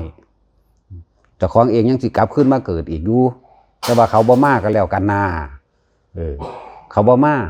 แต่พวกเจ้ายังเกิดอยู่พวกเจ้าก็ยังเด็กน้อยไปเด็กน้อยมาอยู่พอสำนั้นแหละแต่พวกนี้เขาบ่มาก็แล้วกันนาให้ 3-4 คนเขานี่นั่นแหละย่อมเขาถ้าสิฝึกน้ำเขาเด้อให้มีเครื่องอยู่เด้ให้ทรงฌานเป็นมีวิหารธรรมเด้วิหารละธรรมเนี่ยเป็นเครื่องอยู่แห่งใจเป็นเครื่องอยู่ของความรู้สึกของเฮาเป็นเครื่องสังเกตความคิดมันคิดไปปั๊บดึงขึ้นมาหาลมหายใจคิดไปอีกแล้วหาคนที่รักหาคนที่เกลียดเนี่ยเดี๋ยวก็ไปหาสัตว์เลี้ยงหมาเลี้ยงไก่เลี้ยงเป็ดเดี๋ยวก็ไปหาไห้หาหน้าหาต้นไม้หานั่นหานี่แหละมันตัวภาคเกิดคือจิตจากว่าจิตก็คือความคิดนั่นแหละจิตเมื่อมีความคิดถึงไห้ถึงหน้ามโนกับผ้าปรุงแต่งนึกจินตนาการว่าเฮ็ดแบบนั้นปรับแบบนี้วิญญาณเกิดความรู้สึก บ่เกิดความรู้สึกพอใจมั่งบ่พอใจมั่งนั่นแหละภพมันเกิดถ้าสิเว้าตามบาลีก็เรียกว่าตัณหา3อุปาทาน4นะเมื่อมีความอยากก็ต้องมีความคิดบ่นั่นแหละความคิดแหละจิตก็เลยจากมาทิฏฐุปาทานเอาความคิดเห็นตัวเองเป็นใหญ่เนี่ยศิรพุตตุปาทานจากการได้ยินได้ฟังได้รู้ได้เห็นได้เคยกระทำมา กามุปาทานตามความที่ตัวเองพอใจที่จะทำบ่ทิฏฐุปาทานแล้วก็อย่างอัตตวาทุปาทานแสดงความรู้สึกของตัวเองขึ้นมาจากความรู้สึกเจ้าของนั่นแหละนี่แหละเอิ้นว่าความรู้สึกก็เลยเอิ้นว่าอุปาทาน4ก็เลยตัณหา3อุปาทาน4อันนี้แหละนี่ภาษาบาลีเฮาบ่เข้าใจค่อยเว้าภาษาง่ายๆแล้วเด้เอาออกจากความรู้สึกที่มันเป็นเด้นี่บ่ได้เว้ายากจังเม็ดบ่ได้แปลอีกเด้นี่ศูนย์บ่ศูนย์เพิ่งขึ้นมานั่นล่ะภพเกิดนั่นล่ะนิรยคติภพตายตอนนั้นใจขาดตอนนั้นโลกนรกเลยมันบ่ได้ไปผ่านเมืองอื่นได้ลงเลยแต่ของพาลงเองเด้บ่มีผู้ใดมาพาเฮาได้เด้โตเฮาเองเด้ต่างหากอะไรจังว่าอยากให้ฝึกจังได้ก็เป็นคนที่เคยมีบุญคุณต่อข่อยอยู่แล้วนะบ่ผู้หนึงเลี้ยงกับผู้หนึงเลี้ยงอยู่ในหันแหละบางที่ก็ไปหาลักเอาของเขามากินก็มีเลยอยากให้ได้เข้าใจว่าล่ะอย่าถามจะสอกแซกเฮ็ดน้ำเขาเลยว่างทิมให้เบิดเขาบอกว่าให้เฮ็ดแบบนี้ก็เฮ็ดตามเขาหายใจเข้าแบบนี้หายใจออกแบบนี้ความรู้สึกสิเกิดขึ้นแบบนี้อันนี้ละเอิ้นว่าทรงฌานเจริญฌานเจริญสติปัฏฐาน4แล้วเขาก็สิบอกขั้นต่อไปเฮ็ดแบบนี้เด้อแบบนั้นเด้อบ่แม่นเอาความรู้ที่ไปจำมาเด้ความรู้จำกับความรู้จริงมันคนละโลกแล้วมันหันหลังให้กันเด้อมันธรรมดาเด้ถ้ารู้แจ้งแท่งตลอดแล้วนี่มันจึงเข้ามาประมวลหรือสรุปลงเป็นข้อเดียวกันได้และเฮ็ดบ่ได้จักคนเขาว่าแม่นบ่ล่ะบ่ตาเขาว่าเราก็รู้คือกันนั่นแหละเฮ็ดบ่ได้เลยอยากให้ฝึกอยากให้ได้ให้มันมีเครื่องอยู่ในตัวเองแน่ทรงฌานเจริญฌานเจริญอานาปานสตินี่ล่ะปัฏฐาน4คักๆนี่แหละนี่เด้องค์ของการตรัสรู้คือโพชฌงค์7คักๆนี่แหละนี่หมู่ภิกษุพวกนักบวชก็คือกันให้มีวิหารเป็นเครื่องอยู่ของเจ้าของเองให้อยู่ในลมหายใจให้อยู่ในการว่างจิตเป็นอุเบกขาให้ได้ยืนเดินนอนนั่งคุ้มอยู่ในนี่แหละในวิหารธรรมเจ้าของที่เจ้าของสร้างขึ้นมาเองแหละอะไรสวรรค์นรกบ่มีผู้ใดพาไปได้มีแต่เฮาเอาเองเฮ็ดเอาเองเด้อย่าคิดได้ว่ามันบ่มีมันมีอยู่เด้อนั่นแหละจักรู้ยังก็รู้ตอนเป็นนี่ว่ามันไปรู้ตอนตายเด้คนเฮามันสร้างภพขึ้นไว้ก็สร้างตอนเป็นตอนมีชีวิตอยู่ตอนคิดอยู่ตอนโมโหอยู่ตอนดีใจอยู่นี่เด้นั่นแหละถึงว่าทำบุญนั่นใส่แต่ซื้อว่าบุญแต่ว่าบ่ฮู้เด้อว่าเจ้าของนั่นเอาไปทำทานแลกของทำบุญเพิ่มบาปบ่มีการละบาปบ่มีการละความเห็นในจิตของเจ้าของเองบ่รู้ใจเป็นไงใจเป็นประธานเด้อสำเร็จได้โดยใจทุกสิ่งทุกอย่างเกิดจากใจดับก็ต้องดับที่ใจความคิดนั่นแหละบอกง่ายๆว่าความคิดนั่นแหละคิดฮอดบ้านเดี๋ยวนี้ก็ฮอดเดี๋ยวนี้เป็นห่วงบ้านเดี๋ยวนี้คิดนึกอยากปรุงแต่งนั่นนี่เกิดเดี๋ยวนี้ตายลงเดี๋ยวนี้ปึ๊บไปเลยเดี๋ยวนี้แล้วมันบ่ได้แม่นว่าตายก่อนยังไปได้พบมันสร้างไว้ตอนที่ยังเป็นยังมีชีวิตอยู่อารมณ์เป็นเครื่องรองรับความรู้สึกที่พอใจกับบ่พอใจนั่นแหละนี่แหละพบความรู้สึกนั่นแหละรู้สึกว่ากูสร้างอีดีเด้บักฮานี่เด้นี่นั่นแหละพบมันสร้างตอนนี้มันฝังไว้ในความรู้สึกอันนี้ละบ่เป็นถึงบอกว่าทุกคนหาเครื่องอยู่เพื่อจะสังเกตความคิดเครื่องอยู่ก็คือลมหายใจนี่จุดอุณาโลมนี่เอาปิติที่เกิดระหว่างกลางคิ้วก็เลยเอิ้นว่าอุณาโลมมาเป็นเครื่องอยู่ค่อยสังเกตความคิดเจ้าของบ่ให้มันไปพุ่นไปพี่แต่มันไปแล้วก็รู้ท่านดึงขึ้นมาไปก็รู้ท่านดึงไปดึงมามันก็รู้ตัวบัดนี้ก็มีแต่รู้กับรู้อย่างตัวเดียวตัวมันก็รู้โดยปล่อยรู้โดยว่างตัวคือถามเขานั่นทำงานกับความว่างเป็นหรือยังนี่เขาบอกว่าเป็นแล้วนั่นแหละถ้ามันตายตอนมันว่างเนาะมันสิเฮ็ดงานอยู่กับสร้างใจขาดตอนนั้นพึบบ่ต้องกลับมาเกิดนั่นแหละมันว่างจากสิ่งที่มีอยู่ว่างจากสิ่งที่เห็นอยู่เฮ็ดจังใดมันสิได้ตลอดกาลยาวนานเท่านั้นแหละเฮ็ดไปเท่าตายตายจิตสุดท้ายโดยบ่มีอีหยังเข้าไปคิดนึกถึงเลยนั่นแหละนิพพานเป็นจังซั่นบ่แม่นของยากแต่อยู่ในหูดังนั่นแหละ ทุกคนหันเข้ามาเบิ่งหูดังเจ้าของเบิ่งความรู้สึกเจ้าของโดยอาศัยลมนั่นแหละเพิ่นก็สอนอานาปานสติคักๆนั่นแหละรู้อยู่กับลมทำความรู้สึกให้เกิดขึ้นจึงว่าสติสัมปชัญญะรู้สึกตัวทั่วพร้อมทุกขณะถ้าทุกขณะแล้วก็เป็นปัจจุบันนักขณะอีกสติก็คือลมเข้าลมออกปัจจุบันก็คือลมเข้าลมออกนั่นแหละทำการทำงานอยู่กับสร้างอยู่กับความว่างได้เพราะว่ามันไม่คิดมันไม่นึกถ้าบ่คิดบ่นึกแล้วความรู้สึกอันเป็นที่ว่าพอใจและบ่พอใจเกิดบ่ได้นั่นแหละนิพพานเรื่องสั้นดับแบบนั้นนิพพิทะนิพพานชั่วขณะกะชั่วขณะนี่แหละเม็ดแรกก้าวแรกนี่แหละที่ค่อยๆสังสมไปเรื่อยฝึกเอาเด้ออย่าเถียงเขาพวกเจ้าบ่ได้เฒ่าเด้ยังสิไปเกิดใหม่อยู่หูจักบ่ล่ะ เฒ่าแต่ร่างกายอยู่ซื่อเด้ร่างกายบ่รู้เรื่องนำพวกเจ้าดอก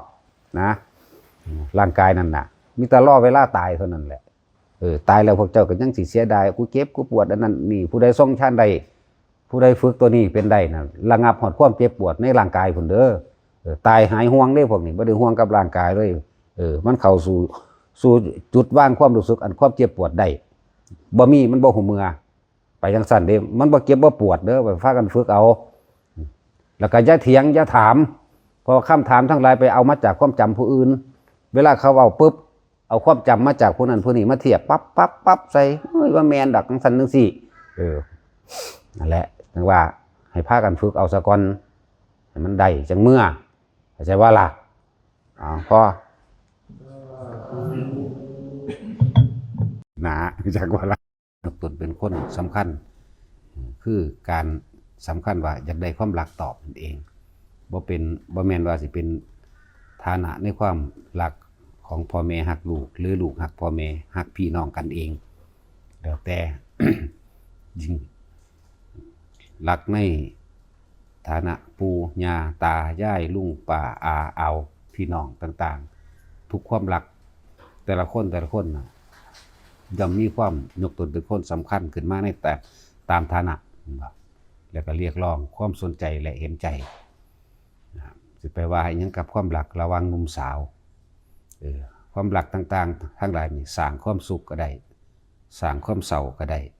สร้างความสูญเสียก็ได้ในความรักตัวเดียวได้ว่าความรักความอาลัยทั้งหลายเฮ็ดให้สัตว์ทั้งหลายนี่เวียนว่ายแต่เกิดมากที่สุดโดยเฉพาะความรักที่ปรารถนาหวังการครอบครองเพื่อสนองตัณหาตนตัวนี้แหละสัตว์ทั้งหลายเวียนว่ายแต่เกิดมากที่สุดว่าผู้ใดมีรักที่ปรารถนาการครอบครองผู้นั้นย่อมมีทุกข์แต่ผู้ใดมีรักที่ไม่ปรารถนาการครอบครองไม่ได้เอาไว้นี่เพื่อสนองตัณหาตนความรักอันที่บริสุทธิ์นั้นผู้นั้นจะไม่ทุกข์จากว่าถือว่าความรักทั้งหลายที่ปรารถนาการครอบครองเพื่อสนองตัณหาตนรักทั้งหลายเหล่านั้นสุขมั่งเศร้ามั่งสูญเสียมั่งอย่างเป็นเหตุให้สัตว์ทั้งหลายเวียนว่ายแต่เกิดเด้อมันพากันวนไปเวียนมาอย่างนี้ก็เพราะความรักนั่นแหละความรักก็เกิดความอาลัยมีทั้งความพอใจและไม่พอใจสร้างทั้งความสุขและความสูญเสียนั่นแหละต้นเหตุคักๆเลยทั้งสัตว์ทั้งหลายถึงว่าผู้ใดผ่านอารมณ์ความรู้สึกในความรักได้ผู้นั้นกล่าวความยินดีพอใจในรูปร่างลักษณะท่าทางของบุคคลอันเป็นที่รักลูกผู้ยิ่งผู้ชายก็แล้วแต่บ่ว่าสิขี้ร้ายขี้เลเพียงใดก็ตามก็มีความรักก็เอารักในฐานะพ่อแม่ก็หวังการครอบครองเพื่อสนองตัณหาตนอยู่อย่างหนึ่งคือกันบางคนก็ว่าหวังให้ได้ค่าดองมั่งหวังให้บวชแทนบุญคุณพ่อแม่มั่งหวังเอาไว้ใส่งานมั่งหวังเอาไว้เพื่ออาศัยตอนแก่มั่งสารพัดแต่หวังจากว่าล่ะนี่แหละจึงบอกว่าความรักแม้ที่เป็นไปในฐานะใดก็สร้างที่มีความหวังมีความปรารถนาการครอบครองไว้สนองตัณหาตนบ่ว่าจะเป็นตัณหาใดก็สร้างตัณหาคือเก่าคือความอยากคือเก่าเป็นความอยากนั่นแหละ ที่ไปกล่าวอย่างกับความรักของหนุ่มสาวความรักของหนุ่มสาวนะสร้างได้ทั้งความสุขและความทุกข์ความเศร้าและความสูญเสีย เป็นได้ทั้งคนร้ายและคนดีความรักนี่เฮ็ดให้คนเป็นคนร้ายก็ได้เป็นคนดีก็ได้ทั้งนั้นสัตว์โลกทั้งหลายอยู่พอเวียนว่ายตายเกิดก็เพราะว่าความรักคำเดียวสร้างโลกให้สดใสแต่ว่าคำเดียวก็ทำลายโลกได้คือกันจากว่าล่ะและผู้ใดมีรักจากว่าผู้ใดมีรักผู้นั้นเป็นทุกข์เด้บ่แม่นที่ใดเด้รู้จักบ่ผู้ใดมีรักผู้นั้นเป็นทุกข์รักอันใดที่ปรารถนาการครอบครองไว้เพื่อสนองตัณหาตนรักอันนั้นแหละเป็นความทุกข์ที่ท่วมท้นกับบุคคลผู้นั้นแต่เฮาเปลี่ยนจากความรักที่ไม่ปรารถนาการครอบครองไว้สนองตัณหาตนเปลี่ยนจากความรักมาเป็นกลายเป็นว่าเมื่อเฮาเข้าถึงความจริงโดยธรรมรักใดที่เสมอด้วยรักตนเป็นไม่มีแต่เฮาหักตัวเองเฮาบ่ต้องการที่เจ็บปวดป่วยหรือให้ผู้อื่นผู้ใดผู้หนึ่งมารังแกตนเองเฮาก็รักผู้อื่นแบบนั้นคือกันแต่ว่าเฮาบ่ได้หวังการครอบครองไว้สนองตัณหาตัวเองรักความรักอันนี้เป็นความรักที่บริสุทธิ์เฮ็ดหยังก็แล้วแต่ย่อมน้อมไปเอียงไปลาดไปลงสู่ให้พ้นจากความเกิดคือนิพพานนั่นเองนี่แหละหลักของพระพุทธเจ้าจึงเปี่ยมล้นโดยคำว่าเมตตาเมตตานี่เป็นเหนือคำบรรยายแต่ว่าใส่ความหลักที่โลกเขาเข้าใจกันมาอธิบายฟังซื่อๆนะเมตตานี่เหนือยิ่งกว่าความหลักเข้าไปอีกกรุณาการเข้าไปให้ความช่วยเหลือทุกด้านมุทิตามีความยินดีเวลาผู้ใดใดดีอุเบกขาสิ่งใดสิ่งหนึ่งเหนือสิ่งที่เฮาสิควบคุมได้หรือลังเอาไว้ได้วางจิตเป็นกลางจิตที่ถูกโลกกระทำกระทบแล้วไม่หวั่นไหวเนี่ยอุเบกขาเป็นทุกสั้น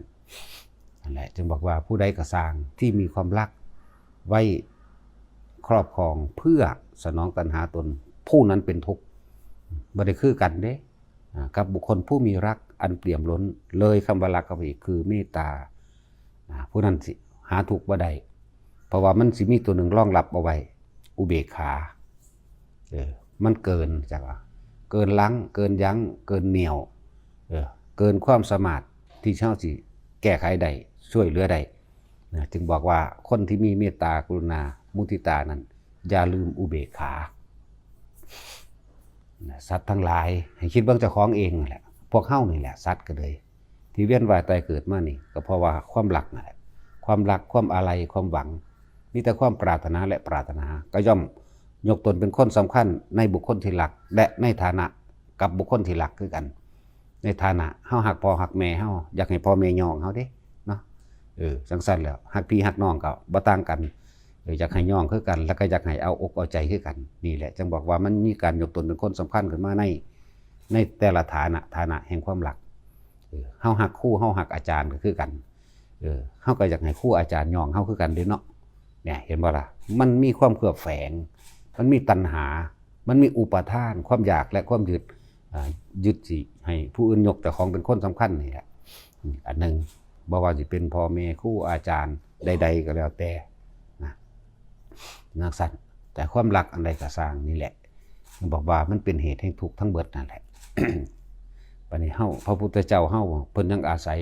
คำว่ารักของโลกนั่นแหละแต่ว่ามันเป็นคำว่าเลยหลักเข้าไปคือเมตตากรุณามุทิตาอุเบกขาเป็นเครื่องประสานสมานมิตรให้แด่หมู่สัตว์ทั้งหลายได้ยินได้ฟังธรรมให้เกิดการพึ่งพาอาศัยซึ่งกันและกันพึ่งพานี่พึ่งพาไปในทางเพื่อให้ความดับทุกข์พ้นทุกข์เด้บ่นั้นพึ่งพาโดยการอาศัยเพื่อสนองความอยากของเจ้าของเองเด้อันนั้นน่ะความรักแบบนั้นก็คือเป็นทั้งสุขเป็นทั้งทุกข์ได้ทั้งเศร้าได้ทั้งสูญเสียแล้วก็เวียนว่ายตายเกิดหาประมาณไม่ได้ทุกคนมีความรักเบิดอยู่นี่ผ่านความรักมาแหละเป็นจังซั่น ฉะนั้นให้หันมาเบิ่งตามความจริงสิ่งใดสิ่งหนึ่งในโลกนี้เกิดขึ้นแล้วที่บ่ดับบ่แตกบ่สลายบ่เสื่อมไปบ่มีจักอย่างโลกนี้หมุนเวียนไปสู่ความเป็นอนิจจังอนัตตานี่แหละเฮาน้อมเข้ามาหาเจ้าของเองแม้นเฮาจะรักบุคคลผู้นั้นเพียงใดก็ตามแต่ถ้าเขาจะป่วยถ้าเขาจะจากไปมันก็จากไปเป็นธรรมชาติของมันเองเท่านั้นนึงเด้แม้นตัวเฮาเองก็ต้องจากบุคคลที่รักฉะนั้นเฮาพยายามให้เห็นความจริง เห็นเขามาว่าทุกสิ่งทุกอย่างแค่เกิดดับเท่านั้นอย่าไปยึดเขามาอย่าไปคิดอย่าไปนึกเขามาไปในทางที่บ่อยากให้มันเสื่อมเพราะทุกอย่างเกิดแล้วเสื่อมดับสูญสลายทั้งนั้นเลย บ่มีสิ่งใดเป็นอมตะนะว่าทุกคนเบิ่งตัวเองดีๆนะอย่าหวังจนเกินไปยังก็แล้วแต่ทางที่ดีคือบ่ต้องหวังเลยดีที่สุดนะดีที่สุดคืออย่าหวังว่าบุคคลที่รักจะเป็นเช่นนี้นะถ้ามันมีความรักแล้วมันก็ต้องมีความเกลียดเพราะความเกลียดกับความรักคือสิ่งเดียวกันหนุนเนื่องกันอยู่ความเกิดกับความดับคือสิ่งเดียวกันอดีตกับอนาคตคือสิ่งเดียวกันอนิจจังกับอนัตตาเห็นบ่ความไม่เที่ยงแท้กับความดับคือสิ่งเดียวกันให้รู้ท่านความคิดเจ้าของตัวนี้ให้รู้ท่านตัวนี้เด้อไผก็ดียังก็เถอะช่างมันเถอะนี่ช่างมันให้หันลึกเข้ามาเบิ่งความรู้สึกเจ้าของการปฏิบัติธรรมทั้งเบิดเอาตัวใดมาเป็นตัววัดเจ้าของเองความรู้สึกที่พอใจและไม่พอใจบ่มีมันเผาสิเว้าแนวใดก็สร้างคนยกย่องสรรเสริญความนั้นความนี้เอาสิ่งนั้นสิ่งนี้มาให้ก็ตามมันเขาสิใส่คำเว้าคำหวานแบบใดก็ตามเบิ่งความรู้สึกตัวเองเลยว่าเฮาบ่มีความยินดีบ่มีความพอใจแต่ว่าแสดงไปตามกิริยาโลกซื่อๆเนี่ยคือย่องเขาอยู่คืออันนั้นนี่เขาอยู่หังบ่แม่นหังบ่มีในนี่นะสิว่าหยังกับคนที่เขามาด่าที่เขามาใส่ร้ายป้ายสีหยังก็แล้วแต่ที่จริงความรู้สึกมันบ่มีแต่ว่าในฐานะเฮาก็ต้องในฐานะอันควรที่จะต้องปราบก็ต้องปราบนะที่ต้องห้ามก็ต้องห้ามที่ต้องยั้งก็ต้องยั้งนะเป็นธรรมดาคือยุ่งกัดเฮานั่นแหละเฮาก็ต้องไล่เป็นธรรมดานี่เป็นธรรมชาติอันหนึ่งคือกันแต่ว่าสิให้มันมีความฝังลึกเข้าไปในใจมันบ่มีดอกเนี่ยเลยบอกว่าผู้ใดปฏิบัติธรรมได้มากได้น้อยเพียงใดก็ตามเห็นความจริงของตนเองคำว่าปฏิบัติธรรมเห็นความจริงในส่วนลึกของตัวเองว่าเฮามีความรู้สึกพอใจและไม่พอใจนี่มากน้อยเพียงใดถ้ายังมีความพอใจแม้นมากก็ตามความไม่พอใจก็ติดมากคือกันเพราะว่ามันคือสิ่งเดียวกันมันเป็นก้อนหนุนเนื่องกันอยู่ นั่นแหละว่าเอาตัวนี้เป็นเครื่องวัดตัวเองไผสิเว้าไผสิว่าสิได้หยังมาสิเสียหยังไปก็แล้วแต่บ่มีความใดบ่มีความเสียจักบ่ล่ะบ่มีใดบ่มีเสียบ่มียกย่องบ่มีสรรเสริญบ่มีลาภบ่มียศบ่มีเสื่อมบ่มีใดๆทั้งสิ้นนี่ความรู้สึกเฮาสิตัวเจ้าของเองบ่ได้เด้ความรู้สึกนี่โกหกตัวเองไม่ได้เลยมันสิตีหน้าเสาเราความเท็จกับผู้อื่นเพียงใดก็สร้างแต่ว่าโกหกตัวเองไม่ได้นะแหละจึงบอกว่าสิ่งที่โกหกหลอกลวงตัวเองบ่ได้ก็คือความรู้สึกของตัวเองสั่นเอาตัวนี้มาเป็นเครื่องวัดวัดตัวเองนั่นแหละ บ่มองมันสุดเป็นอุเบกขาเลยเป็นสิบ่มีความรู้สึกในความพอใจใดๆในโลกเลย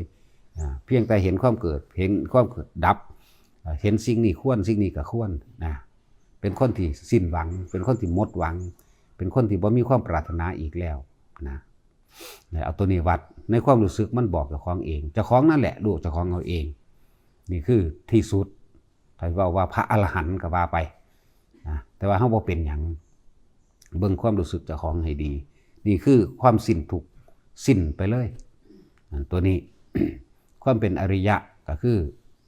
คนเฮาถ้ามันบ่มีความโลภและความอยากได้ดีมีเป็นหยังมันบ่ฆ่าหรอกมันบ่ไปฆ่าไปลักไปกาวตูไปใส่ร้ายไปโกหกไปหาม่อมเมาอีหยังดอกบ่มีเลย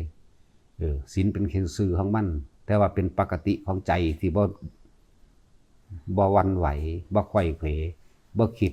บ่นึกในความอยากได้อยากดีอยากมีอยากเป็นบ่มีหยังเลยเนี่ยมันสิว่างไปเบิดถึงสั่นเป็นปกติที่คำว่าปกติมันบ่คิดมันบ่นึกอีหยังเลยมันธรรมดานิดนึงน้อยนึงในความคิดนึกนี่แหมที่จะทำลายเบียดเบียนให้ผู้ใดผู้หนึ่งเสียชีวิตและทรัพย์สินตลอดทั้งคนและสัตว์บ่มีเลยนี่แหมมันสิบ่มีเลยนะเรียกว่าเป็นปกติใจก็เป็นปกตินะความรู้สึกบัดนี้คำว่าศีลเป็นเครื่องรองรับของพระอริยะอริยะจึงมีอยู่3ระดับนั่นบ่ล่ะโสดาสกิทาคาและอนาคาส่วนอรหันต์นั้นสิ้นแล้วรู้จักบ่ล่ะเบิดเชื่อเกิดรู้จักบ่ล่ะบ่มีความอีหยังเลยจักน้อยนึงนิดนึงก็บ่มีนั่นแหละเป็นผู้ว่างล่ะอรหัตตะ เป็นผู้วางมือจากบาปพ้นจากความเป็นตัวตนอรหัตตะอรหัตหัตคือมืออระนี่ว่างเป็นผู้ไม่มีศัตรูหรือว่าเป็นผู้วางมือจากบาปทั้งเบิดจากการกระทำทั้งปวงหรือจะใจนี่มันกันล้วนๆของมันผู้เข้าถึงแล้วก็รู้ของผู้ท่านเองนั่นแหละความรู้สึกจากของเองเนี่ยนี่บอกนัยยะให้แต่ละคนปฏิบัติธรรมทั้งเบิดเฮาบ่ได้หยังเฮาบ่ได้เอาหยังเฮาบ่ได้เป็นหยังเด้บ่ต้องเป็นหยังบ่เอาหยังบ่ได้หยังเด้อว่างให้เบิดเลย นี่ในขั้นตอนการปฏิบัตินั่นแหละถ้าอยากรู้ความโลเลของใจเจ้าของเองพยายามอยู่กรรมฐานอันหนึ่งคือเป็นผู้มีจิตหนึ่งให้เพ่งอยู่เฮาสิรู้สิ่งทั้งปวงเพราะว่าเฮามีจิตหนึ่งที่เพ่งอยู่จึงสอนแนะนำให้ทุกคนจับลมหายใจครับอุณาโลมนั่นเองเฮาจะเห็นดักเห็นหยังเห็นความคิดเจ้าของมันแลนไปสร้างผู้นั้นแลนไปหักผู้นี้แลนไปอยากได้นั่นแลนไปอยากเป็นนี่นั่นแหละสิ่งทั้งปวงก็เลยเห็นทั้งสั้นบอกว่าทุกอย่างมันร่วมมันอยู่ที่จิตหนึ่งเป็นผู้มีจิตหนึ่งแล้วก็ทำให้สติมันต่อเนื่องแน่สติสัพพัญญะให้ต่อเนื่องยืนเดินนอนนั่งทำการทำงานขับรถขับเรือยังก็แล้วแต่ให้อยู่กับตัวเองนั่นแหละคือจิตหนึ่งก็เลยถ้ามันไปหาผู้อื่นนั่นแสดงว่ามันบ่เป็นหนึ่งละอันนั้นมันออกไปแล้วนั่นแหละวิธีจับเจ้าของเองว่าให้ทุกคนหาเครื่องอยู่เด้อย่างก็เฮ็ดได้ทำงานก็เฮ็ดได้นั่งอยู่ท่าทางใดก็ได้ทั้งหมดหลับตาก็ได้ลืมตาก็ได้แต่ว่าอยากให้ลืมตามากกว่าลืมตาหลายๆพอทุกคนใส่ชีวิตแบบมื่นตาหลายกว่าการหลับตานะแล้วก็ปฏิบัติเนี่ยบ่ได้แม่นเลือกเวลาเป็นอากาลิโกเหนือการเหนือเวลาบ่แม่น2 ทุ่ม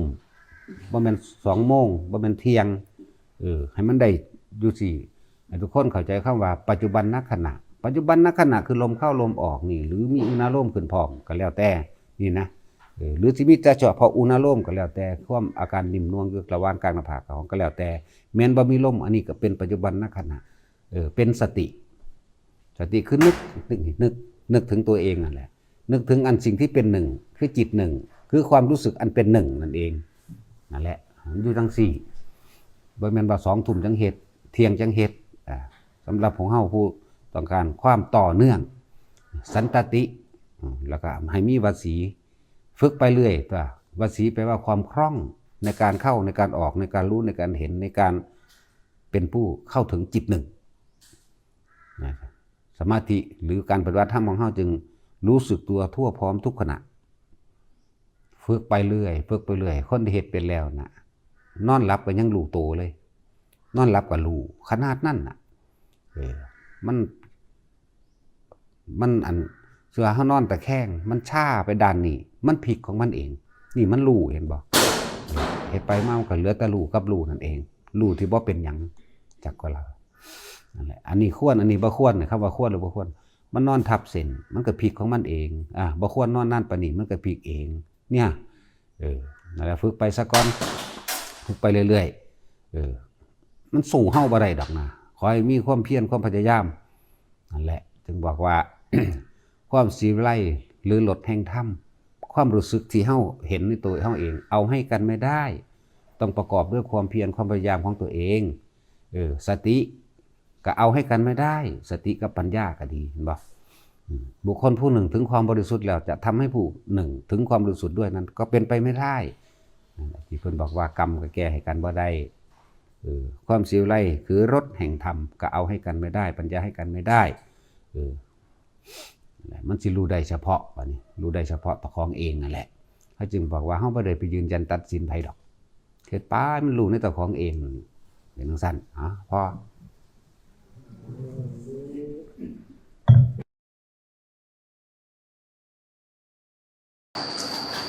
เรื่องราวต่างๆของโลก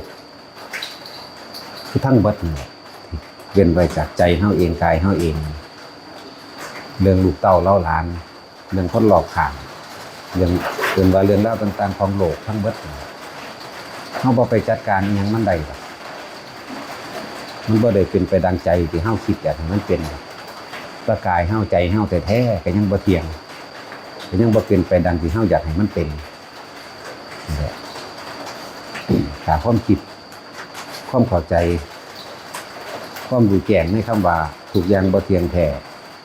บ่แน่นอนบ่มีความจีรังยั่งยืน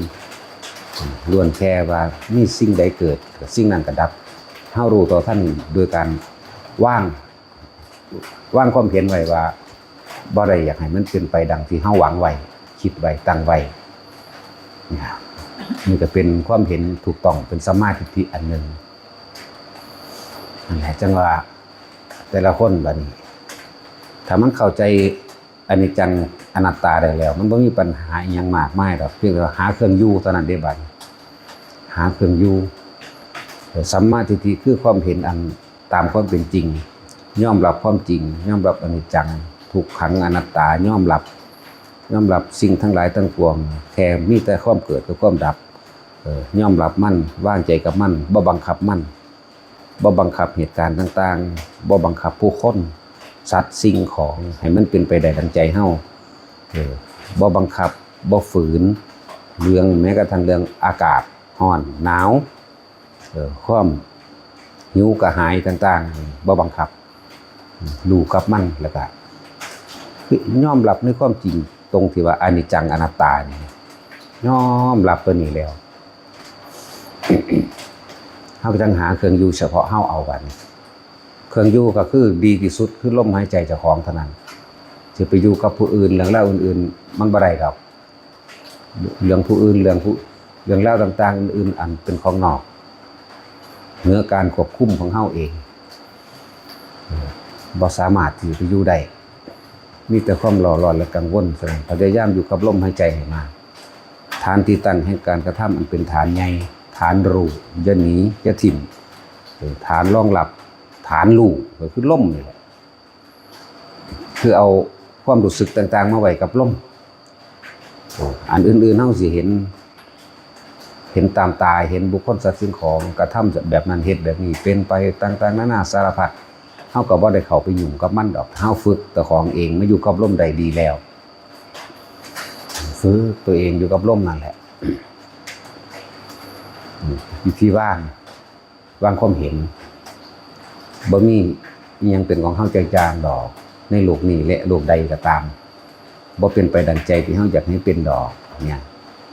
ปันก็มาอยู่กับตัวเองให้มากตัวเองคือลมนั่นแหละฝึกถึงขันได้แล้วก็ช่างอย่าหนีฐานคือลมเท่านั้นฐานแห่งผู้รู้ฐานที่ต้องยึดเอาไว้ก็คือลมหายใจเท่านี้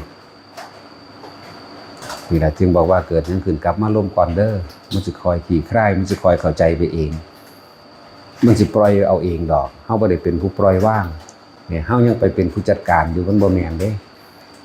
เฮาควบคุมได้สตินี่คือการนึกถึงควบคุมได้เฉพาะความคิดเจ้าของกับลมหายใจควบคุมไปควบคุมมาอย่างนั้นแหละอันอื่นควบคุมบ่ได้ดอกฉันว่าพยายามอย่าข้ามขั้นตอนเพราะจังได้กระชั่งฐานที่ตั้งอันใหญ่ฐานที่ตั้งอันมั่นคงคือลมนั่นแหละพุทธเจ้าถามพระอานนท์ว่าระลึกนึกถึงความตายจักขันว่า7ครั้งมั่งเนื้อลึกถึงลมหายใจจักครั้งมั่งก็ว่า7ครั้งมั่งแล้วพุทธเจ้าเพิ่นมาเน้นตัวนี้มากกว่าเด้เพิ่นว่าเราตถาคตระลึกถึงลมหายใจเข้าออกตลอดการทุกเมื่อตลอดเวลานั่นแหละเกิดหยังขึ้นเพิ่นก็รู้อยู่กับลมของเพิ่นคำว่ารู้อยู่กับลมรู้เรื่องราวต่างๆภายนอกนะแต่ว่าเพิ่นบ่ปล่อยความคิดออกไปกับสิ่งที่ไปเห็นสิ่งที่เห็นสิ่งที่ได้ยินได้ฟังมานะก็เลยเอิ้นว่ารู้อยู่กับลมนั่นแหละอย่าพยายามเอาความคิดออกไปจัดการเรื่องนั้นเรื่องนี้นะเพิ่นก็เลยเน้นลมหายใจมากที่สุดเด้อเกิดหยังขึ้นก็สร้างอย่าเพิ่งไปหาเหตุผลหยังกับมันอยู่กับลมให้แน่วแน่ซะก่อนอยู่จังสั่นแหละบางทีความสงบมันก็บ่เที่ยงเห็นบ่ถ้าความสงบโดยยังมีเจตนาว่าเฮาสงบตั้งไว้ว่าต้องสงบนั่นความสงบก็บ่เที่ยงเด้มันยังมีจิตเจตนาอยู่ฉะนั้นความสงบมันเป็นเองรู้โดยความรู้สึกที่เข้าไปถึงความสงบเองโลด บ่แม่นความสงบโดยตั้งใจไว้ความสงบโดยเจตนานั่นแหละที่จริงบ่ได้ยากดอกถ้าเฮาบ่ไปคิดหาเอาคำตอบของมันเด้อบ่ต้องหาคำตอบหยังอยู่ในลมหายใจโลดทุกๆอย่างสิคลี่คลายโดยความจริงโดยหาศัพท์มาวางใส่ยากนะศัพท์คำเว้าคำพูดคำเขียนนี่จักสิประกอบโดยคำว่าจังใดจังสิถึงหม่องตรงนั้นได้จังสิซื้อถูกในตัวที่ไปเห็นนั่นซึ่งว่าแต่ละคนเด้ออย่าหนีลมเด้อผู้ว่าอยู่กับความว่างมันก็ต้องมีลมนั่นแหละเป็นเครื่องประกอบนำเด้อฝึกหัดอย่าหนีจากลมเน้นหลักใหญ่มันโหลดลมอย่างเดียวหลายๆอย่างที่มันสิมาปรากฏการณ์ให้เฮาฮู้เฮาเห็นว่าสิเป็นนิมิตต่างๆเสียงนิมิตเสียงนิมิตภาพนิมิตกลิ่นหยังก็ตามดูแนบอยู่กับลมเนี่ยคือรู้อยู่กับลมไหมถ้ารู้อยู่กับลมดอกความคิดมันบ่ออกไปหาสิ่งที่ปรากฏภายนอกเลยจังว่าเน้นเกิดหยังขึ้นก็สร้างพวกเจ้าจะไปหาความหมายกับมันเด้อภายนอกนะภายนอกหลายๆคนยังมาติดมาขัดแค่อาการปิติที่มันเกิดขึ้นกับร่างกายหนึ่งเด้อันนั้นคือหยังอันนี้คือหยังก็ต้องไปให้สื่อมันว่าคือหยังดอกพยายามอยู่กับลมก็ยังว่าแค่รู้สึกโตได้บ่คนลุกวืดวาดกันมากก็ฮู้ว่าลุกคนลุกแต่ว่าเจ้าหนีจากลมนะก็หมายก็ดีคนหัวลุกมั่งคนกิ้งลุกมั่งกายโยกสั่นวันไหวมั่งแล้วแต่จุกอกจุกเข้าไปในข้อสิให้สะอึกสะอื่นมัน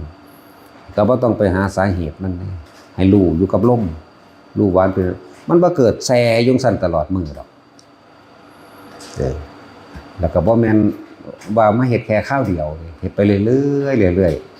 ๆมันนั่งถิ่มไปเรื่อยดอกคือบอกไว้นั่นแหละบางคนก็นอนอยู่ก็ยินว่าตัวเองออกไปนั่งเบิ่งตัวเองนอนหลับคืออะไรนี่แหมอันเว้าตลอดเลยก็เปรียบเทียบเอาแน่ว่ามันคือหยังเลยบ่ต้องคือหยังจักอย่างแล้วมันก็แล้วแค่รู้ว่ามันไปเป็นจังซั่นแล้วก็แล้วดีบ่ต้องเว้ามาเลยก็ยังทางดีที่สุดมันจะเกิดความกังขาสิไปวิตกสิไปกังขาแล้วก็ไปหาเหตุผลกับมันเฮ็ดหยังผมเห็นแสงจังซั่นจังซี่แปลว่าจังใดหมายความว่าจังใดหมายความว่าโง่นั่นแหละสิว่าจังใดคือถึงว่าให้เห็นซื่อๆรู้อยู่ซื่อๆมันบ่แซ่จังซั่นตลอดมื้อเด้แสงเกิดขึ้นจากหยังก็แล้วแต่เห็นแล้วมันก็แล้วไปแค่บ่นำเขามาคิดนี่แหมจับจุดเอาหม่องนี้ได้มั้ยยึดลมหายใจไว้เห็นหยังก็สร้างบ่นำเขามาคิดการคิดนี่มันต้องเกิดอารมณ์ความรู้สึกเนี่ยเป็นภพทันทีโลดนั่นแหละยังบอกว่าวิธีหยุดคิดเลยหยุดปรุงแต่งถ้าหยุดปรุงแต่งได้ทุกอันอื่นมันก็หยุดเบิดนั่นแหละก็เลยว่าเอาลมนั่นแหละเป็นตัวล่อเป็นตัวหลอกเป็นกุศโลบายในการรู้ทุกอย่างเห็นทุกอย่าง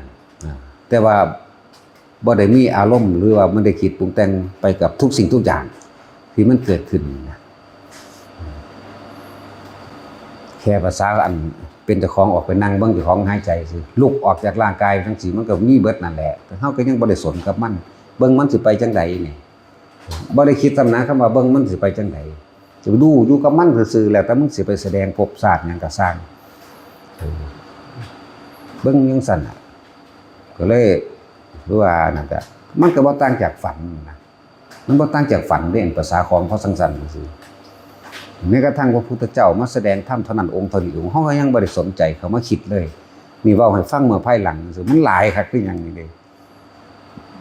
เอาไปเทียบเอาแน่ล่ะเว้ยผู้ใดเป็นอันนั้นเป็นนี่ก็โอ้เพิ่นว่าบ่ให้คิดออกเพิ่นว่าบ่ให้เห็นหยังก็สร้างผู้ได้ยินเสียงหยังก็สร้างเพิ่นว่าจะไปใส่ใจกับอันคือจะนำเขามาคิดเฮ็ดน้ำเพิ่นก็น่าก็อยู่แต่ในลมเนี่ย จับลมให้มันชินโดนน่ะมันชำนาญเถอะน่ะมีหยังมันสิแสดงไปแนวใดมันชินอยู่กับการ อยู่กับลมแล้วนั่นล่ะมันบ่ไปคิดนึกหาเหตุผลกับอันแปลกประหลาดแนวนั้นเลยภาษาอันสภาวะหรือปรากฏการณ์ต่างๆมันเรื่องแต่เป็นของหลอกลวงเท่านั้น บ่ต่างจากพยับแดดดอกมันจะเกิดดับฟุบพับไปเฉพาะสำนั้นบ่ต่างกันดอกผู้ใดสิไปหาถือเอาเคยเห็นว่าพยับแดดเวลาแดดมันร้อนอยู่น้ำทางลาดยางหรือน้ำทางมันเป็นทางขี้ดินทรายตะกี้ผู้ใดสิไปจับเอามันมาเป็นรูปร่างตัวตนใดมีแต่ความคิดของตัวของเองสับสนและกังวลเราเองเลยเป็นรูปร่างตัวตนใดเกิดอารมณ์ตัวเกิดอารมณ์หรือว่าพยายามอยู่กับลมโหลดเด้อมันแสงยังสิพุ่งเข้ามาหรือพุ่งออกไปจากตัวเจ้าของกายสร้างพยายามอยู่กับลมว่าสันติว่าเห็นอยู่กับลม